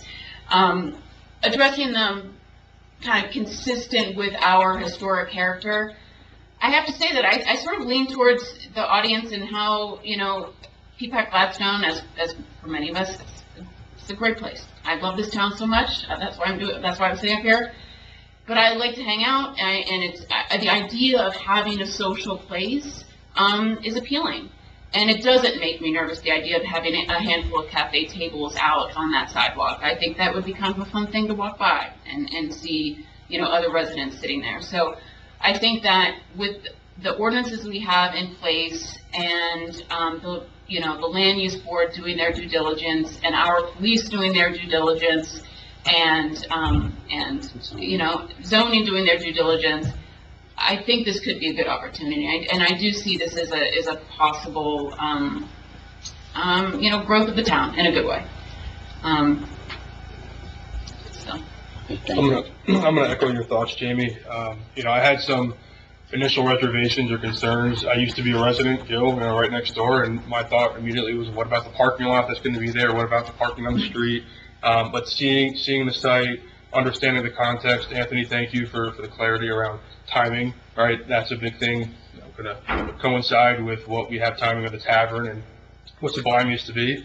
You know, so I think it's going to be a great benefit to the town. I'm a big proponent for it personally. I think we need something more like this, and it's going to be a great centerpiece of the Lackawanna redevelopment that's going to bring in the type of personnel that we want here, the type of you know, visitors that we want. So I think it's a great resource. I don't disagree with anything that's already been said. I'm looking at it a little bit more simplistically. If we were talking about a restaurant going in there with a liquor license or BYOB, all these same issues would exist. We have music at the Gladstone Tavern. The BYOB restaurants have sidewalk dining with alcohol on the sidewalks. We have an ordinance that they have to shut down by 11 p.m. To me, this is really a very simple decision. And frankly, some of the fear mongering on this was saying that Anheuser-Busch could come in there, which is a real absurdity. So I'm in favor of it. Thank you, John. I'd also like to say I'm in favor of it. Thank you, all the residences, and for Anthony and Ian for your information on the project. And I think we are lacking like a little centerpiece to our town, like so many have said, and it's a nice gathering place. I'd like to see you all there and talk to you, have some conversations, and get to know you all better. So I think it'll be good, and I agree with what John just said. It could be a problem. There could be issues no matter what. If it was a restaurant, there's really no differences. Like there's 2 liquor stores in town, you know. I mean, so I think it's all for the good, for the best of the town, and I'm glad it's being developed and being beautified. Quite honestly. I'm sort of a little split on this, to be honest. I see both sides of the coin.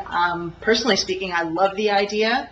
I think it's really great. At the same time, I want to make sure that we are aware of neighbors and very cognizant of the fact that people are living right next door to that. Brewing would be done on site. So, I mean, what kind of implications are that as far as, any type of OSHA inspections and things like that? What does that, get into? I don't think it has anything different than what we experienced at Commonwealth. It's regulated, Board of Health. Board of Health will manage that. And just like any restaurant. So, in a sentence, I'm kind of excited by this. I like the idea of some new life coming to our town in a very modest way, and I think this will be in a modest way. For those of you who don't know, I was kind of the architect behind this ordinance that created this zone. And although it wasn't said once during the night, this zone was created to satisfy our affordable housing obligation, round 3. And I'm excited by this because a vision was presented for the Lackawanna, what we called at the time the Lackawanna assemblage. And that was essentially this zone. And with the Bevel building coming along as nice as it is looking, okay, and the prospects of what's going in there, and this going into the former, what's soon to be the former stable building. Tom, we will miss you in that building, but we hope you'll still be around. Going in there, that is bookending those 2 buildings will be bookending an exciting development in our town. A development that will create a mini Main Street while not disturbing the character of our original Main Street. And I just see that. It will be I envision it, and I hope it will become very attractive, as very much along the lines of what was presented to us almost 5 years ago when this zone was proposed. Okay, and when we were desperately trying to settle our affordable housing. And I think this will be a modest operation. I don't go there often, but I think of this place that we go out to called Sunken Silo out in Lebanon, New Jersey, which is a little brewery. Not very big. It's probably 2,000 square feet or 2,500 square feet. The equipment where they make the beer takes up a lot of space. But it's a nice place to go and have a pint. And people are gregarious. They're great. They play games. We learned how to play this game from these people next to us and had some dinner there that we brought in with us. So I see this as a positive for our town. I trust the Land Use Board will do the right job in setting the correct parameters for this when the site plan approval comes to them. Okay, and we will deal with it. Look, we can't predict everything. We can't make everything right the first time, but we will truly try. And I think this will work out very well. So lastly, you all came out, you all gave up your night tonight. It shows your passion for our community, and I'm so very thankful for that. So thank you all. Okay. That having been said, may I have a motion? To adopt. Okay, thank you. Anyone with a second? Second. Okay, Nancy, a roll call vote, please. Councilwoman Murphy. Yes.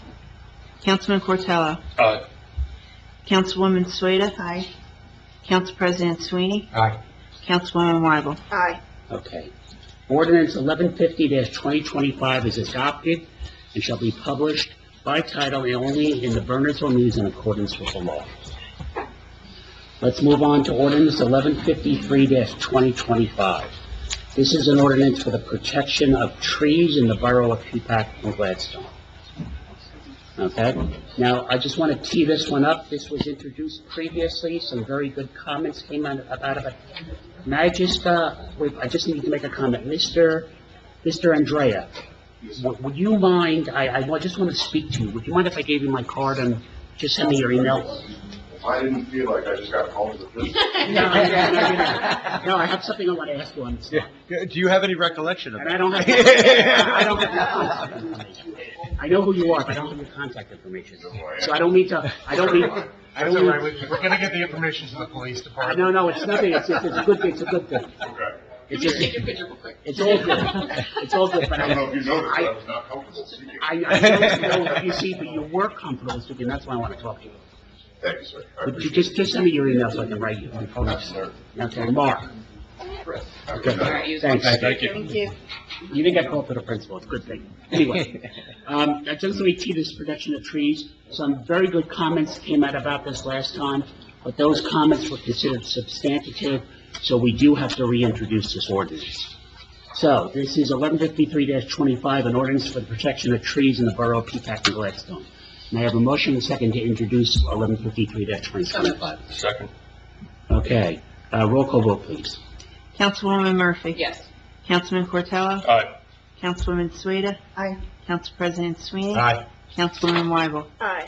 Okay. Ordinance 1153-2025 is introduced and shall be published in summary in the Burnersville News, and that the public hearing for this ordinance shall be held on May 6 at 7 o'clock, May 6, 2025 at 7 o'clock p.m. or shortly thereafter. 1154-2025, providing for various improvements in and by the borough of Peapack and Gladstone in Somerset County and appropriating $876,510 in the General Capital Fund, $419,000 in the Open Space Trust Fund, and $226,800 in the Sewer Capital Fund, therefore from various funds of the borough. May I have a motion and second to introduce 1154-2025? So moved. Second. A roll call vote, please, Nancy. Councilwoman Murphy? Yes. Councilman Cortello? Aye. Councilwoman Sueda? Aye. Council President Sweeney? Aye. Councilwoman Weibel? Aye. Ordinance 1154-2025 is introduced and shall be published in summary in the Burnersville News, and the public hearing for this ordinance shall be held on May 6, 2025 at 7 o'clock p.m. or shortly thereafter. Council members, may I please ask you to look at resolutions 74-25 through 81-25, and see if there's any that you would like to pull for individual vote or discussion. You know, since we had a comment on it, I'd like to pull 79-25 and 80-25, just for purposes of what we spend out of pocket for Yep. open space. Okay, fine. Any others? Okay, may I have a motion and a second for a consent vote on resolution 74-25 through 78-25 and 81-25? So moved. Second. Okay, Eric and Jill. A roll call vote, please, Nancy. Councilwoman Murphy? Yes. Councilman Cortello? Aye. Councilwoman Sueda? Aye. Council President Sweeney? Aye. Councilwoman Weibel? Aye. Okay. Now let's, do you want to do those two as a consent? or We can do it as individually? a consent. Okay. Motion and second for a consent vote on 79-25 and 80-25. So moved. Second. Discussion. Yeah. Well, these two resolutions are to pay for appraisals for SADC purposes, which, which is a farmland preservation. And for the most part, even these costs, we're going to get 50% back from SADC. And what are they, they're about $3,500 each then? Yeah. A little lower. Yeah, these were less a little bit. Yeah, these are both under 3,000. I know. I was We'll surprised. get reimbursed half of it. Under 3,000, exclusive of the 50% refund from the Highlands Council. Motion, roll call vote, please, Nancy. Councilwoman Murphy? Yes. Councilman Cortello? Aye. Councilwoman Sueda? Aye. Council President Sweeney? Aye. Councilwoman Weigel? Aye. Okay, resolution 82-25, approval of bills. Does any council member have any item on the bill pay list that needs to be called for discussion? I have a couple questions.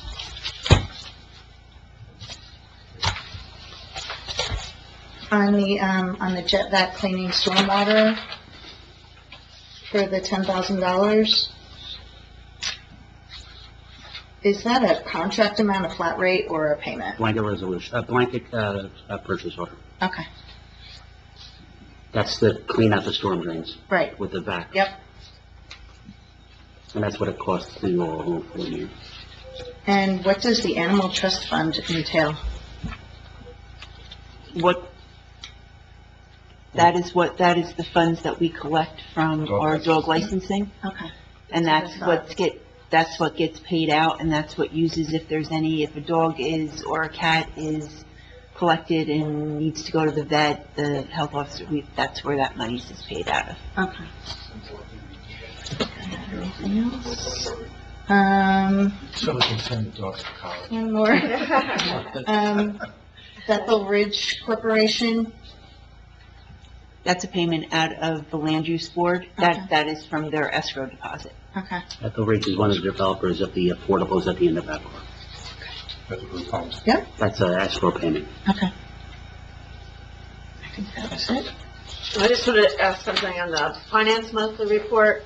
It's just, we're in the red quite a bit, 35,805 for the employee group health. And I think I know the answer to this, but, The answer is we're operating on a temporary budget until tonight, so Okay. therefore you can't really look at those numbers right now. okay, got it. Yeah.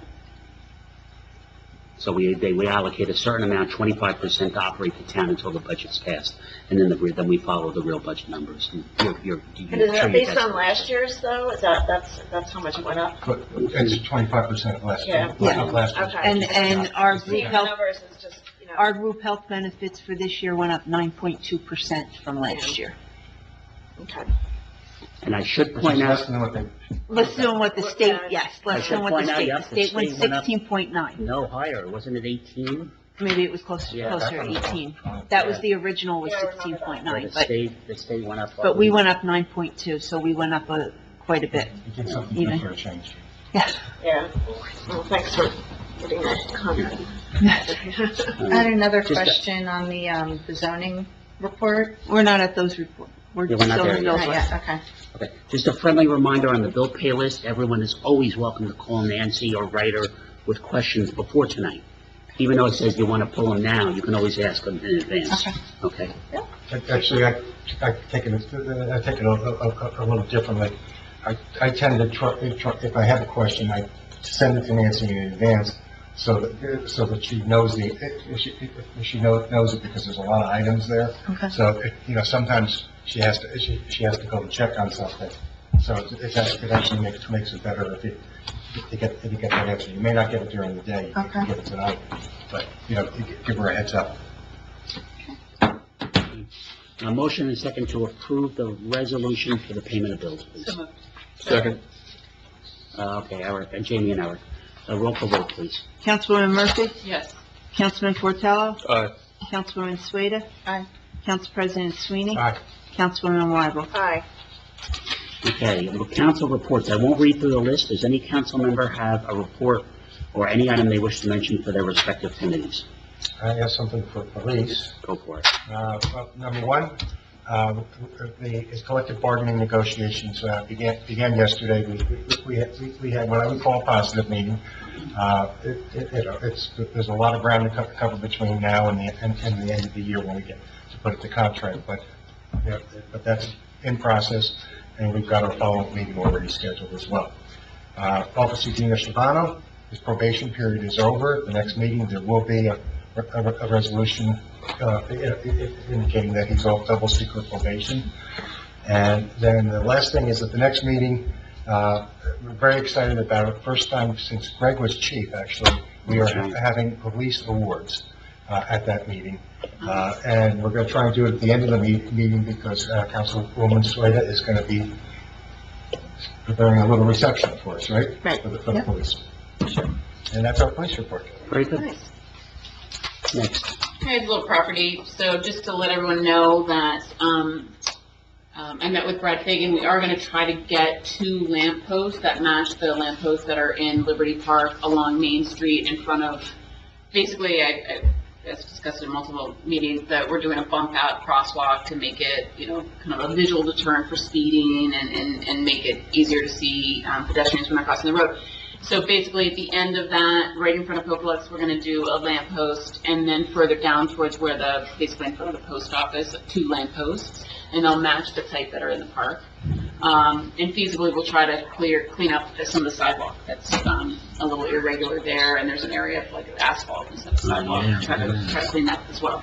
And we're working with the property owners of that strip of buildings to see if we can do some kind of beautifying of downtown. That's one thing, and then the other thing, which I think is pretty exciting, as you all know, we opened up that Hub Hollow Trail at the top of Highland that goes down to Natterar. It's lovely, if any of you haven't walked it.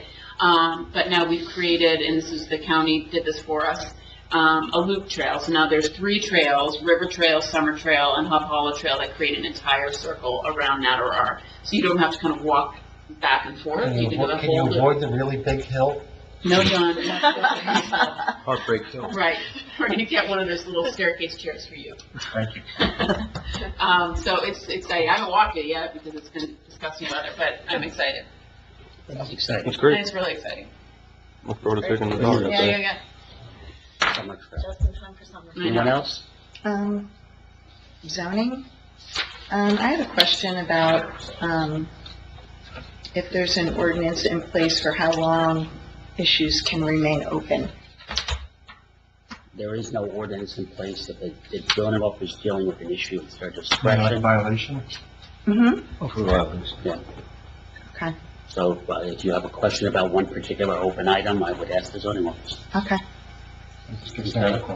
There's a few of them, actually, so, Well, okay. You are on that committee, so Yep, you can so, answer. yep, thank you. Okay. I have 2 items very quickly. John and I had a call this morning with our planner regarding Highlands because we want to kickstart and get this Highlands thing done. We discussed a hybrid solution in order to get it done. Our planner, perhaps not unexpectedly, but unexpectedly to the extent of what it requires, has been absolutely bombed with the affordable housing round 4 stuff. And whether we liked it or not, our Highlands application has suffered as a result. So we met with him this morning and we discussed options on how to start that and get him some help or doing perhaps even a hybrid solution where we hire an outsider to get this thing done. And we have some ideas on who we would go to for that. And the tight schedule with the affordable is still going forward. We had, just so everyone knows, we have until June 30th to get done something called a housing element and fair share plan, which we have to now file with the court. And what that says is basically we have to tell them how we're going to satisfy our 62 credits. So Down from 75, from 7. I couldn't help but say it again. You're allowed to. That's the last time you get to make that virtual announcement. And that we really need Zabo focused on that. So that's also in progress. So anyway, I just want to let you know that Highlands is not dead, and our self-imposed deadline for Highlands is August. Okay. The second thing I have is 2 years ago, and I kind of planned it out. I did an elected and borough officials night in this room, and I got in. We had all our internal departments here. We had DPW, fire, police, OEM, and then we brought in assembly people. We brought in county commissioners. We brought in, I think, at the time it was... Somebody from Tom Kane's office. Yeah, it was Tom Kane's Was it Tom Kane's office? Yes, it was Yeah, we his. sent some kids in, and we had and it was overall, considering it was the first time, it was a rather successful night. We had about 40 people show up. I would like to do that again. I think it's time, and I think it's worthwhile. If anything we learned from last time, it's, we need to promote it earlier to get enough people so people are aware of it. So, what I'm looking for this year, because this year my plate is full with town stuff. I'm looking for somebody, if they would work with me on it and take some of the burden of helping plan it, plan the evening and get it going. So if any of you have, you don't have to answer me now, but if you have an interest, send me an email. Okay? I have no mayor's executive summary tonight, so I will now open the meeting to public comments on agenda items. No? Public comment on agenda items. I'll make a statement. Sure. 3 minutes, name and address, I'm sorry again, please, Chris. Christopher Downing, 99 Main Street. I want to thank you guys very much for hearing my side of the issue today. I'm also for the project in general. I just have those concerns, but I thank you very much for listening. Thank you. Thank you. You're very welcome, Chris. Your point is valued. Anyone else? Steve? Andrew? Okay. Closing that agenda item, any last item from council members? No? Yes? No, okay. The next regular meeting of the council is on Thursday or next Tuesday? I read that wrong. Thursday, May 6th at 7:00 PM. If there's no further business, a motion second to adjourn, please. So moved. All in favor? Aye. Thank you all very much for attending. Good night.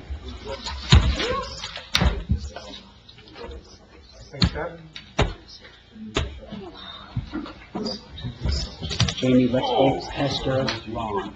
Yes. Okay, Because I if we really don't- just, If we don't That's what pester I him, have we're on not gonna there. do the work. right, and we have to Committee get back assignment. to the Double county, check talk to Wilbur and Adam. That's not what I had. Because I looked at it and I said, You know, let me know what we need. Yeah, probably And Brad already can take know. care of it. I need to know I'll where the power. You See, talk that's about why my I just friends, need I'll to. do it, just keep talking about where better.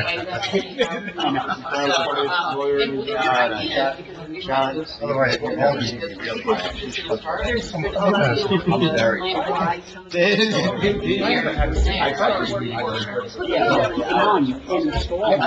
Right, but that's, it'll still, the time is still. I hope it's gonna happen that way, because Well, I mean, they have